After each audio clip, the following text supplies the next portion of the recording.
ਵਾਹਿਗੁਰੂ ਜੀ ਕੀ ਫਤਿਹ। ਸੰਗਤ ਜੀ, ਜੀ ਆਇਆਂ ਨੂੰ, ਜੀ ਆਇਆਂ ਨੂੰ, ਜੀ ਆਇਆਂ ਨੂੰ ਸੰਗਤ ਜੀ।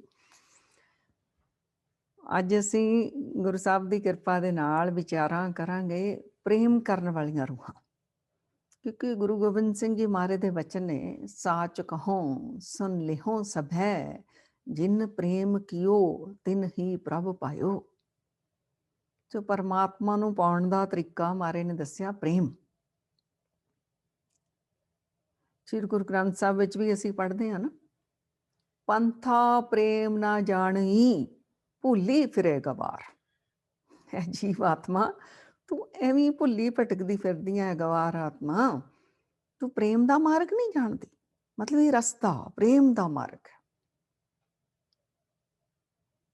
ਸੋ ਮਹਾਰਾਜ ਜੀ ਕਹਿੰਦੇ ਨੇ ਪਰਮਾਤਮਾ ਤਾਂ ਹੈ ਹੀ ਪ੍ਰੇਮ, ਤੇ ਉਹਨੂੰ ਮਿਲਣ ਦੇ ਲਈ ਫਿਰ ਅੰਦਰ ਪ੍ਰੇਮ ਹੀ ਹੋਣਾ ਚਾਹੀਦਾ। ਜਤਰ ਤਤਰ ਦਿਸਾ ਵਿਸਾ ਹੋਏ ਫੈਲਿਓ ਅਨੁਰਾਗ। ਪਰਮਾਤਮਾ ਪ੍ਰੇਮ ਕਰਕੇ ਹੀ ਹਰ ਪਾਸੇ ਜਿਹੜਾ ਹਰ ਦਿਸ਼ਾ ਵਿੱਚ ਫੈਲਿਆ ਹੋਇਆ, ਉਹ ਪ੍ਰੇਮ ਰੂਪ ਵਿੱਚ ਫੈਲਿਆ ਹੋਇਆ। ਸੋ ਪ੍ਰੇਮ,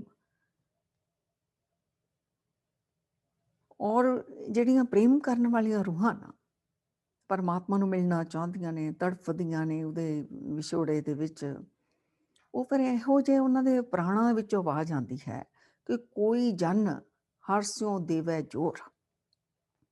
ਵੀ ਕੋਈ ਪਰਮਾਤਮਾ ਦਾ ਜਨ ਸਾਨੂੰ ਪਰਮਾਤਮਾ ਦੇ ਨਾਲ ਜੋੜ ਦੇਵੇ। ਉਹ ਤਾਂ ਸਾਨੂੰ ਪਰਮਾਤਮਾ ਦੇ ਨਾਲ ਜੋੜ ਦੂਗਾ। ਫਿਰ ਉਹ ਜੀਵਾਤਮਾ ਕਹਿੰਦੀਆਂ ਪ੍ਰੇਮ ਕਰਨ ਵਾਲੀਆਂ ਰੂਹਾਂ ਜਿਹੜੀਆਂ ਤੜਪ ਰਹੀਆਂ ਨੇ ਪਰਮਾਤਮਾ ਦੇ ਲਈ, ਅਸੀਂ ਕੀ ਕਰਾਂਗੇ ਫਿਰ? ਚਰਨ ਗਹੋ ਬਕੋ ਸ਼ੁਭ ਰਸਨਾ, ਦੀਜੇ ਪ੍ਰਾਨ ਕੋਰ।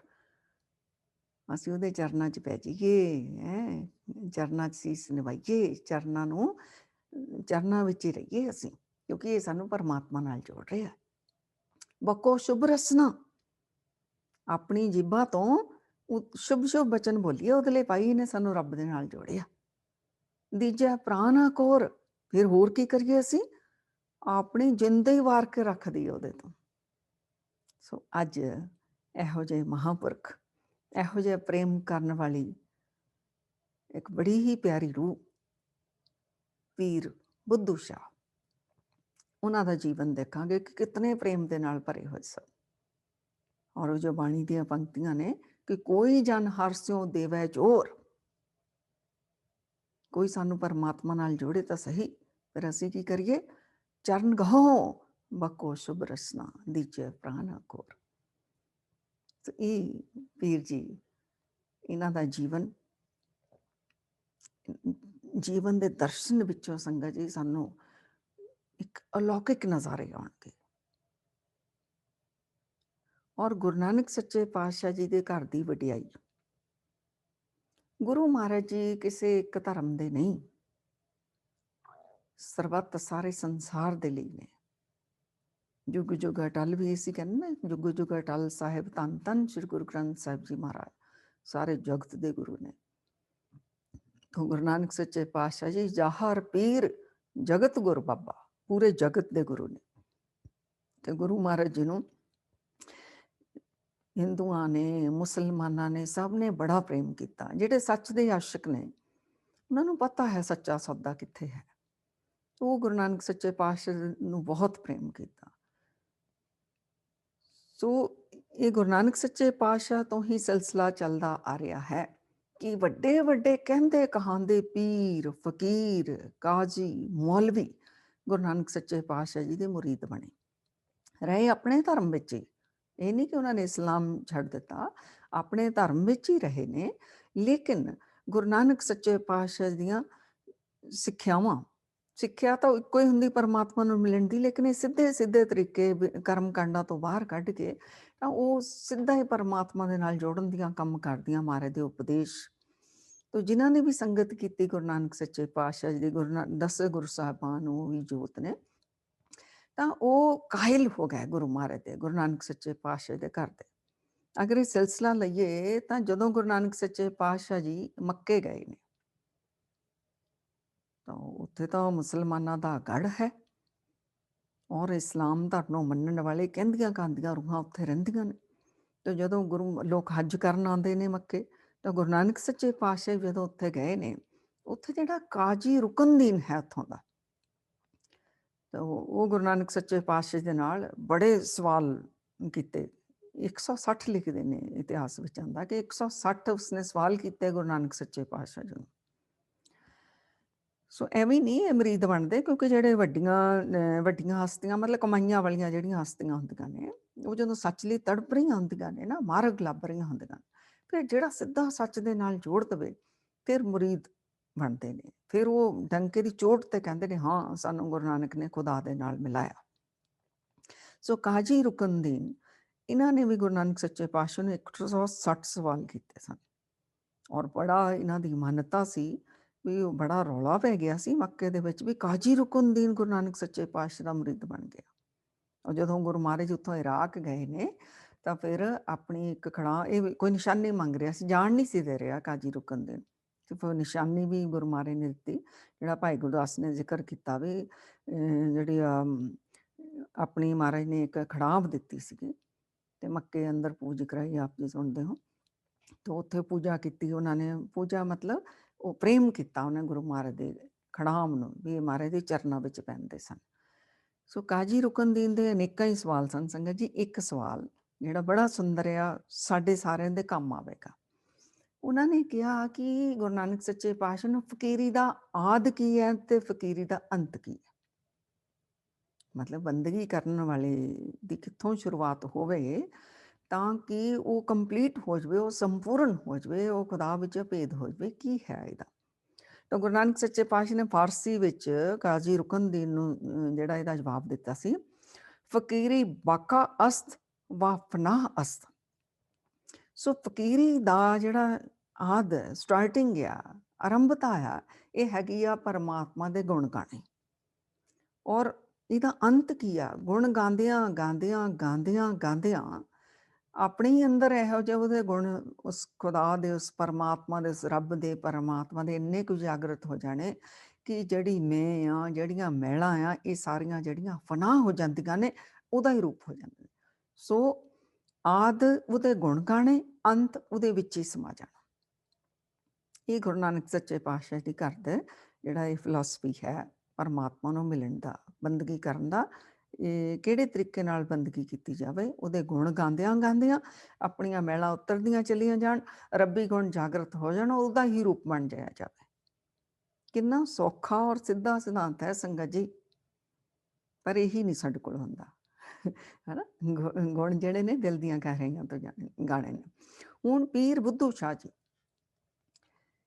ਇਹ ਸਟੋਰੇ ਇਹਨਾਂ ਦਾ ਜਨਮ ਹੋਇਆ ਪੀਰ ਜੀ ਦਾ 1647 ਈਸਵੀ ਵਿੱਚ। ਤਾਂ ਪੀਰ ਜੀ ਕੌਣ ਨੇ, ਪਹਿਲਾਂ ਇਹਨਾਂ ਦਾ ਵੀ ਅਸੀਂ ਘਰਾਣਾ ਦੇਖੀਏ ਕੌਣ ਨੇ। ਹਜ਼ਰਤ ਮੁਹੰਮਦ ਸਾਹਿਬ ਦੀ ਬੇਟੀ ਹੋਈ ਫਾਤਿਮਾ, ਉਹਦੇ ਅੱਗੇ ਦੋ ਪੁੱਤਰ ਹੋਏ ਨੇ ਹਸਨ ਤੇ ਹੁਸੈਨ। ਸੋ ਫਾਤਿਮਾ ਜੀ ਦੇ ਪਤੀ ਹਜ਼ਰਤ ਅਲੀ ਜੀ, ਬਹੁਤ ਉੱਚਾ ਘਰਾਣਾ ਹੈ। ਇਹਨਾਂ ਦੇ ਖਾਨਦਾਨ ਵਿੱਚੋਂ ਹੀ ਅੱਗਿਓਂ ਸੈਯਦ ਜਿਹੜੇ ਹੋਏ ਨੇ, ਇਹਨਾਂ ਦੀ 7ਵੀਂ ਪੀੜ੍ਹੀ ਦੇ ਵਿੱਚੋਂ, ਉਹ ਫਿਰ ਇੱਥੇ ਹਿੰਦੁਸਤਾਨ ਵਿੱਚ ਆ ਕੇ ਵਸ ਗਏ ਸਨ। ਉਹਨਾਂ ਦੇ ਅੱਗਿਓਂ ਜਿਹੜੇ ਨੇ ਪੀਰ ਬਾਬਾ ਬੁੱਧੂ ਸ਼ਾਹ ਜੀ, ਇਹ ਉਹਨਾਂ ਦੇ ਖਾਨਦਾਨ ਵਿੱਚੋਂ ਨੇ, ਬਹੁਤ ਉੱਚੇ ਘਰਾਣੇ ਚੋਂ ਨੇ। ਉੱਚੇ ਮਤਲਬ ਰੂਹਾਨੀਅਤ ਦਾ ਬਹੁਤ ਉੱਚਾ ਘਰਾਣਾ। ਇੱਕ ਤਾਂ ਇਵੇਂ ਵੀ ਉੱਚੇ ਘਰਾਣੇ ਵਿੱਚੋਂ ਨੇ, ਇੱਕ ਅਮੀਰ ਲੋਕ ਵੀ ਬਹੁਤ ਨੇ, ਪੈਸੇ ਵੱਲੋਂ ਵੀ ਚੰਗੀਆਂ ਇਹਨਾਂ ਕੋਲ ਜ਼ਕੀਰਾਂ ਨੇ, ਔਰ ਇਹਨਾਂ ਦਾ ਰਾਜ ਦਰਬਾਰ ਵਿੱਚ ਬਹੁਤ ਸਨਮਾਨ ਕੀਤਾ ਜਾਂਦਾ ਹੈ। ਇਹ ਪੀਰ ਜੀ ਦੇ ਜਿਹੜੇ ਦਾਦਾ ਜੀ ਸਨ, ਉਹ ਮਤਲਬ ਰਾਜਿਆਂ ਵਰਗਾ ਉਹਨਾਂ ਨੂੰ ਰਾਜਾ ਇਬਰਾਹਿਮ ਬਾਲਾ ਜੀ ਕਰਕੇ ਜਾਣਿਆ ਜਾਂਦਾ ਸੀ।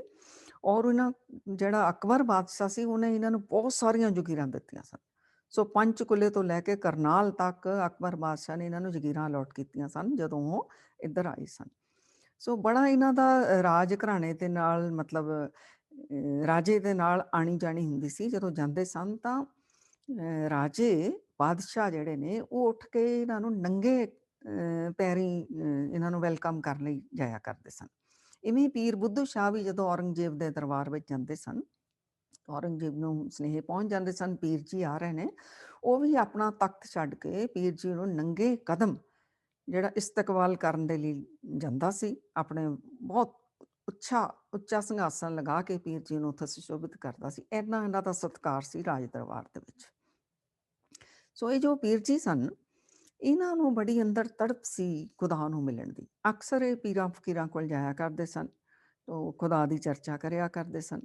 ਪਰ ਤੜਪ ਤਾਂ ਹੈ ਅੰਦਰ, ਪਰ ਪਰਮਾਤਮਾ ਨਾਲ, ਖੁਦਾ ਦੇ ਨਾਲ ਮਿਲਾਪ ਨਹੀਂ ਹੋਇਆ। ਸੋ ਇਹ ਪੀਰ ਜੀ ਨੂੰ ਪਤਾ ਚੱਲਿਆ ਕਿ ਗੁਰੂ ਨਾਨਕ ਸੱਚੇ ਪਾਤਸ਼ਾਹ ਦੀ ਜੋਤ ਨੂੰ 10ਵੇਂ ਵਾਰਸ ਨੇ, ਧੰਨ ਸ੍ਰੀ ਗੁਰੂ ਗੋਬਿੰਦ ਸਿੰਘ ਜੀ ਮਹਾਰਾਜ ਜੀ। ਉਹ ਇਹਨਾਂ ਦੇ ਇੱਧਰ ਨਗਰ ਇਲਾਕੇ ਵਿੱਚ ਪਾਉਂਟਾ ਸਾਹਿਬ ਮਹਾਰਾਜ ਜੀ ਸਨੌਰੇ ਤੋਂ ਉੱਧਰ, ਸੋ ਇਹ ਸਨੌਰੇ ਦੇ ਨੇ ਪੀਰ ਜੀ, ਇੱਥੇ ਮਹਾਰਾਜ ਜੀ ਆਏ ਹੋਏ ਨੇ। ਤਾਂ ਗੁਰੂ ਮਹਾਰਾਜ ਜੀ ਲਖਨੌਰ ਦੀ ਧਰਤੀ ਦੇ ਉੱਤੇ ਸੁਸ਼ੋਭਿਤ ਨੇ, ਤਖਤ ਦੇ ਉੱਤੇ ਬੈਠੇ ਹੋਏ ਨੇ ਗੁਰੂ ਗੋਬਿੰਦ ਸਿੰਘ ਜੀ ਮਹਾਰਾਜ ਜੀ। ਉਹ 17-18 ਸਾਲ ਦਾ ਸਰੀਰਕ ਉਹਨਾਂ ਦਾ ਜੋ ਜੀਵਨ ਹੈ। ਤੇ ਪੀਰ ਜੀ ਉਸ ਵਕਤ ਤਕਰੀਬਨ 40 ਕੁ ਸਾਲਾਂ ਦੇ ਨੇੜੇ ਇਹਨਾਂ ਦਾ ਇੰਨੀ ਉਮਰ ਹੈ। ਤੋ ਪੀਰ ਜੀ ਦੇ ਆਪਣੇ ਹੀ ਬੜੇ ਮੁਰੀਦ ਨੇ, ਬੜੀ ਇਹਨਾਂ ਦੀ ਮਾਨਤਾ ਹੈ ਇਸਲਾਮ ਦੇ ਵਿੱਚ, ਬੜੇ ਵੱਡੇ ਪੀਰ ਨੇ। ਲੇਕਿਨ ਫਿਰ ਵੀ ਜਿਹਨੂੰ ਸੱਚੀ ਤਲਾਸ਼ ਹੁੰਦੀ ਹੈ ਨਾ, ਉਹ ਝੁਕ ਜਾਂਦਾ ਹੈ। ਜਿਹਨੂੰ ਸੱਚੀ ਤਲਾਸ਼ ਹੈ, ਜਿਹਨੂੰ ਸਿਰਫ ਸ਼ੋਹਰਤ ਹੈ ਕਿ ਮੇਰੀਆਂ ਇੰਨੀਆਂ ਇੰਨੀਆਂ ਵਡਿਆਈਆਂ, ਉਹ ਨਹੀਂ ਕਦੇ ਵੀ ਹੰਕਾਰ ਨਹੀਂ ਝੁਕਣ ਦਿੰਦਾ। ਜਿਹਨੂੰ ਸੱਚਾ ਪ੍ਰੇਮ ਹੈ, ਇਸ਼ਕ ਹੈ, ਉਹ ਝੁਕਦਾ ਹੈ। ਸੋ ਪੀਰ ਜੀ ਗੁਰੂ ਗੋਬਿੰਦ ਸਿੰਘ ਜੀ ਨੂੰ ਮਹਾਰਾਜ ਨੂੰ ਲਖਨੌਰ ਦੀ ਧਰਤੀ ਦੇ ਉੱਤੇ ਮਿਲਣ ਗਏ ਨੇ। ਸੋ ਉਹਨਾਂ ਦੇ ਮੁਰੀਦ ਦੇਖ ਰਹੇ ਨੇ ਪੀਰ ਜੀ ਦੇ, ਬੜੇ ਮੁਰੀਦ ਵੀ ਨਾਲ ਨੇ, ਵੀ ਪੀਰ ਜੀ ਪਾਲਕੀ ਤੋਂ ਉਤਰੇ ਨੇ। ਗੁਰੂ ਗੋਬਿੰਦ ਸਿੰਘ ਜੀ ਮਹਾਰਾਜ ਤਖਤਾਂ ਦੇ ਉੱਤੇ ਬੈਠੇ ਹੋਏ ਨੇ, 17-18 ਸਾਲਾਂ ਦਾ ਉਹਨਾਂ ਦਾ ਸਰੀਰ ਦਾ ਜੀਵਨ।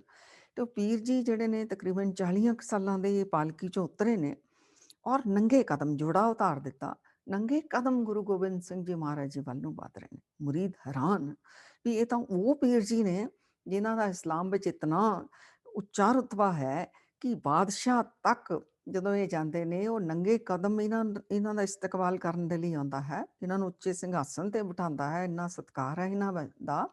ਔਰ ਇਹ ਪੀਰ ਜੀ 17-18 ਸਾਲ ਦੇ ਗੁਰੂ ਦੇ ਅੱਗੇ ਜਿਹੜੇ ਨੇ ਨੰਗੇ ਕਦਮ ਚੱਲ ਕੇ ਜਾ ਰਹੇ ਨੇ, ਜਾਂਦੇ ਨੇ, ਗੁਰੂ ਮਹਾਰਾਜ ਦੇ ਚਰਨਾਂ ਵਿੱਚ ਮੱਥਾ ਟੇਕਦੇ ਨੇ। ਮਹਾਰਾਜ ਜੀ ਆਪਣੇ ਤਖਤ ਤੇ ਬੈਠੇ ਨੇ, ਔਰ ਸਤਿਗੁਰ ਜੀ ਵੀ ਬੰਦਗੀ ਵਾਲੀ ਰੂਹ ਜਾਣ ਕੇ ਆਪਣੇ ਪਾਸ ਬਿਠਾਉਂਦੇ ਨੇ ਪੀਰ ਜੀ। ਸੋ ਮਹਾਰਾਜ ਜੀ ਪੀਰ ਜੀ ਨੂੰ ਪੁੱਛਦੇ ਨੇ ਕਿਵੇਂ ਆਉਣਾ ਹੋਇਆ, ਬੜੇ ਪ੍ਰੇਮ ਦੇ ਨਾਲ ਮਹਾਰਾਜ ਜੀ। ਔਰ ਪੀਰ ਜੀ ਕਿਉਂ ਕਹਿੰਦੇ ਨੇ, ਸੰਗਤ ਜੀ ਇਹ ਹੁਣ ਅਸੀਂ ਧਿਆਨ ਨਾਲ ਸੁਣਨਾ। ਪੀਰ ਜੀ ਕਹਿੰਦੇ ਨੇ ਕਿ ਮੈਨੂੰ ਆਪਣਾ ਦੱਸਿਆ ਵੀ ਮੈਨੂੰ ਖੁਦਾ ਨੂੰ ਮਿਲਣ ਦੀ ਤੜਪ ਹੈ ਅੰਦਰ।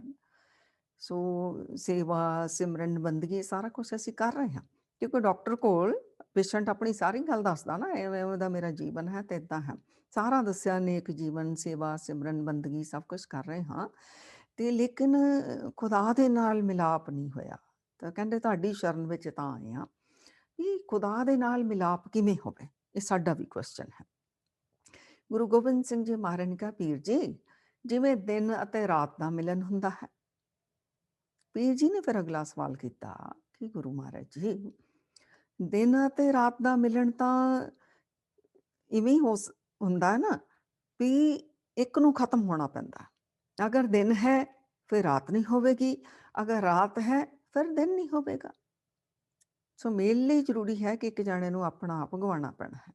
ਤਾਂ ਗੁਰੂ ਗੋਬਿੰਦ ਸਿੰਘ ਜੀ ਮਹਾਰਾਜ ਨੇ ਕਿਹਾ, ਇਹੀ ਤਾਂ ਤੁਹਾਡੇ ਸਵਾਲ ਦਾ ਜਵਾਬ ਹੈ ਪੀਰ ਜੀ, ਆਪ ਗਵਾਈਏ ਤਾਂ ਸਹੁ ਪਾਈਏ, ਔਰ ਕੈਸੀ ਚਿਤਰਾਈ। ਆਪਣਾ ਆਪ ਗਵਾਉਣਾ ਪੈਣਾ, ਹੋਰ ਕਿਸੇ ਸਿਆਣਪ ਨਾਲ ਨਹੀਂ ਪਰਮਾਤਮਾ ਮਿਲਣਾ। ਸੋ ਆਪਣੀ ਖੁਦੀ ਨੂੰ, ਆਪਣੇ ਮੈਂ ਨੂੰ, ਇਹਨੂੰ ਮਿਟਾਉਣਾ ਪੈਂਦਾ ਹੈ, ਫਿਰ ਖੁਦਾ ਮਿਲਦਾ ਹੈ। ਪੀਰ ਜੀ ਦਾ ਫਿਰ ਅਗਲਾ ਸਵਾਲ ਕਿ ਗੁਰੂ ਮਹਾਰਾਜ ਜੀ ਫਿਰ ਇਹ ਆਪਣਾ ਆਪ ਕਿਵੇਂ ਮਿਟਾਈਏ, ਆ ਮੈਂ, ਇਹ ਹਉਮੈ ਕਿਵੇਂ ਮਿਟੇ। ਤੇ ਗੁਰੂ ਮਹਾਰਾਜ ਨੂੰ ਪੀਰ ਜੀ ਨੇ ਦੱਸਿਆ ਸੀ ਕਿ ਆਪਾਂ ਸੇਵਾ ਤਾਂ ਬੜੀ ਸੇਵਾ ਕਰ ਰਹੇ ਹਾਂ, ਬੰਦਗੀ ਕਰ ਰਹੇ ਹਾਂ। ਸਿੱਖ ਧਰਮ ਦਾ ਵੀ ਇਹੀ ਹੈ ਨਾ, ਸੇਵਾ ਤੇ ਸਿਮਰਨ, ਦੋ ਚੀਜ਼ਾਂ ਜਿਹੜੀਆਂ ਸਾਡੀ ਰੂਹ ਨੂੰ ਹਲਕਾ ਕਰ ਦਿੰਦੀਆਂ ਨੇ, ਮੈਲਾ ਉਤਾਰਦੀਆਂ ਨੇ। ਤੋ ਪੀਰ ਜੀ ਵੀ ਇਵੇਂ ਦੱਸਦੇ ਰਹੇ ਨੇ। ਪੀਰ ਜੀ ਕਾਫੀ ਸੇਵਾ ਕਰਦੇ ਸਨ, ਖੂਹ ਲਗਵਾਉਂਦੇ ਸਨ ਸੰਗਤਾਂ ਦੇ ਲਈ। ਸੋ ਇਹ ਨਹੀਂ ਸੀ ਪੀਰ ਜੀ ਦੇਖਦੇ ਕਿ ਹਿੰਦੂ ਨੇ ਇੱਥੇ ਰਹਿ ਰਹੇ ਜਾਂ ਤੇ ਮੁਸਲਮਾਨ ਰਹਿ ਰਹੇ ਨੇ ਉੱਧਰ ਲਵਾਈਏ, ਨਹੀਂ, ਜਿੱਥੇ ਵੀ ਲੋੜ ਹੈ ਉੱਥੇ ਸੇਵਾ ਕਰਦੇ ਸਨ। ਇਹੋ ਜਿਹਾ ਉਹਨਾਂ ਦਾ ਨੇਕ ਜੀਵਨ ਸੀ। ਤਾਂ ਗੁਰੂ ਮਹਾਰਾਜ ਜੀ ਇੱਥੇ ਪੀਰ ਜੀ ਨੂੰ ਫਿਰ ਦੱਸਦੇ ਨੇ ਵੀ ਖੁਦਾ ਨੂੰ ਮਿਲਣ ਦੇ ਲਈ, ਪਰਮਾਤਮਾ ਨੂੰ ਮਿਲਣ ਦੇ ਲਈ, ਫਾਰਸੀ ਵਿੱਚ ਮਹਾਰਾਜ ਜੀ ਕਹਿ ਰਹੇ ਨੇ ਪੀਰ ਜੀ ਨੂੰ, ਖਿਦਮਤ ਕਰਦਮ ਊ ਖੁਦਾਰਾ ਖਾਦਮੋ ਮਖਦੂਮ ਸ਼ੁੱਧ, ਕਿ ਖਿਦਮਤ ਕਰਦਮ ਊ ਖੁਦੀਰਾ ਮਖਦੂਮ ਮਰਹੂਮ ਸ਼ੁੱਧ। ਕਿ ਪੀਰ ਜੀ ਖਿਦਮਤ ਹੁੰਦਾ ਸੇਵਾ, ਖੁਦਾ ਮਤਲਬ ਪਰਮਾਤਮਾ। ਕਹਿੰਦੇ ਖੁਦਾ ਦੀ ਸੇਵਾ ਕਰਦਿਆਂ ਕਰਦਿਆਂ, ਖਿਦਮਤ ਕਰਦਮ ਊ ਖੁਦਾਰਾ, ਖੁਦਾ ਦੀ ਸੇਵਾ ਕਰਦਿਆਂ ਕਰਦਿਆਂ ਇਵੇਂ ਕਰੋ ਕਿ ਖਾਦਮੋ ਮਖਦੂਮ ਸ਼ੁੱਧ, ਕਿ ਪਰਮਾਤਮਾ ਜਿਹੜਾ ਹੈ ਤੁਹਾਨੂੰ ਨੌਕਰ ਤੋਂ ਮਾਲਕ ਬਣਾ ਕੇ ਰੱਖ ਦੇਵੇ। ਖਾਦਮ ਹੁੰਦਾ ਨੌਕਰ, ਮਖਦੂਮ ਹੁੰਦਾ ਮਾਲਕ, ਕਿ ਪਰਮਾਤਮਾ ਤੁਹਾਨੂੰ ਮਾਲਕ ਬਣਾ ਕੇ ਰੱਖ ਦੇਵੇ ਨੌਕਰ ਤੋਂ। ਸੇਵਾ ਇਸ ਭਾਵ ਦੇ ਨਾਲ ਕਰੋ, ਇੰਨੀ ਨਿਮਰਤਾ ਦੇ ਨਾਲ ਕਰੋ ਸੇਵਾ, ਉਹਨੂੰ ਜਾਣ ਕੇ ਪਰਮਾਤਮਾ ਦੀਆਂ ਦਿੱਤੀਆਂ ਸੇਵਾਵਾਂ ਨੇ ਨਿਮਿਤ ਮਾਤਰ ਹੋ ਕੇ ਇਸ ਤਰ੍ਹਾਂ ਸੇਵਾ ਕਰੋ, ਪਰਮਾਤਮਾ ਤੁਹਾਨੂੰ ਨੌਕਰ ਤੋਂ ਮਾਲਕ ਬਣਾ ਦੇਵੇ। ਪਰ ਨਾਲ ਮਹਾਰਾਜ ਜੀ ਕਹਿੰਦੇ ਨੇ ਕਿ ਖਿਦਮਤ ਕਰ ਦੂੰ ਊਂ ਖੁਦੀਰਾ, ਅਗਰ ਸੇਵਾ ਕਰਦਿਆਂ ਕਰਦਿਆਂ ਖੁਦੀ ਆ ਗਈ ਵੀ ਮੈਂ ਕਰਦਾ ਆ, ਇਹ ਸੰਗਤ ਜੀ ਸਾਡੇ ਲਈ ਹੈ ਗਿਆਨ, ਕਿ ਖਿਦਮਤ ਕਰ ਦੂੰ ਊਂ ਖੁਦੀਰਾ ਮਖਦੂਮਾ ਮਰਹੂਮ ਸ਼ੁੱਧ। ਅਗਰ ਸੇਵਾ ਕਰਦਿਆਂ ਕਰਦਿਆਂ ਮੈਂ ਭਾਵ ਆ ਗਿਆ, ਹਉਮੈ ਭਾਵ ਆ ਗਿਆ, ਮੈਂ ਕਰਦਾ ਹਾਂ, ਫਿਰ ਕਹਿੰਦੇ ਨੇ ਫਿਰ ਤਾਂ ਉਸ ਤੋਂ ਵੀ ਨੀਚੇ ਵਾਲਾ ਜੀਵਨ ਹੋ ਜਾਏਗਾ, ਆਤਮਿਕ ਮੌਤ ਹੀ ਹੋ ਜਾਵੇਗੀ। ਸੋ ਸੇਵਾ ਸਿਮਰਨ ਤਾਂ ਇਸੇ ਕਾਰਨ ਕਰਨਾ ਹੈ, ਸਾਡੀ ਮੈਂ ਮਰ ਜਾਵੇ, ਸਾਡੀ ਖੁਦੀ ਸਾਡੀ ਹਉਮੈ ਮਰ ਜਾਵੇ। ਤਾਂ ਗੁਰੂ ਗੋਬਿੰਦ ਸਿੰਘ ਜੀ ਮਹਾਰਾਜ ਨੇ ਪੀਰ ਜੀ ਨੂੰ ਇਹ ਸਮਝਾਇਆ। ਸੋ ਪੀਰ ਜੀ ਗੁਰੂ ਗੋਬਿੰਦ ਸਿੰਘ ਜੀ ਮਹਾਰਾਜ ਦੇ ਦਰਸ਼ਨ ਕਰਕੇ ਇੰਨੇ ਕੁ ਨਦਰੀ ਨਦਰ ਨਿਹਾਲ ਹੋਏ, ਬਸ ਉਸੇ ਦਿਨ ਆਪਣਾ ਮਨ ਜਿਹੜਾ ਹੈ ਉਹ ਗੁਰੂ ਗੋਬਿੰਦ ਸਿੰਘ ਜੀ ਮਹਾਰਾਜ ਦੇ ਚਰਨਾਂ ਵਿੱਚ ਅਰਪਣ ਕਰ ਦਿੱਤਾ ਕਿ ਕੋਈ ਜਨ ਹਰਸਿਓ ਦੇਵੈ ਜੋੜ, ਚਰਨ ਗਹੋਂ ਬਕੋ ਸ਼ੁਭ ਰਸਨਾ ਦੀਜੇ ਪ੍ਰਾਣਾ ਕੋਰ। ਹੁਣ ਹਰ ਵੇਲੇ ਸਿਫਤ ਸਲਾਹਾਂ ਖੁਦਾ ਦੀਆਂ ਕਰਦੇ ਨੇ, ਜੋ ਮਹਾਰਾਜ ਨੇ ਦੱਸਿਆ ਉਵੇਂ ਚੱਲ ਰਹੇ ਨੇ। ਹੁਣ ਤਾਂ ਇਹੋ ਜਿਹੀ ਪੀਰ ਜੀ ਦੀ ਅਵਸਥਾ ਹੋ ਗਈ ਹੈ ਕਿ ਅਕਸਰ ਬਾਰ-ਬਾਰ ਗੁਰੂ ਗੋਬਿੰਦ ਸਿੰਘ ਜੀ ਨੂੰ ਮਿਲਣ ਆਉਂਦੇ ਨੇ, ਦਰਸ਼ਨ ਕਰਨ ਆਉਂਦੇ, ਰਿਹਾ ਹੀ ਨਹੀਂ ਜਾਂਦਾ। ਇੰਨੀ ਜ਼ਿਆਦਾ ਅੰਦਰ ਇੱਕ ਸਕੂਨ, ਇੱਕ ਸ਼ਾਂਤੀ, ਇੱਕ ਮਹਾਰਸ, ਮਹਾ ਆਨੰਦ ਜਿਹੜਾ ਪੀਰ ਜੀ ਪਹੁੰਚ ਰਹੇ ਨੇ।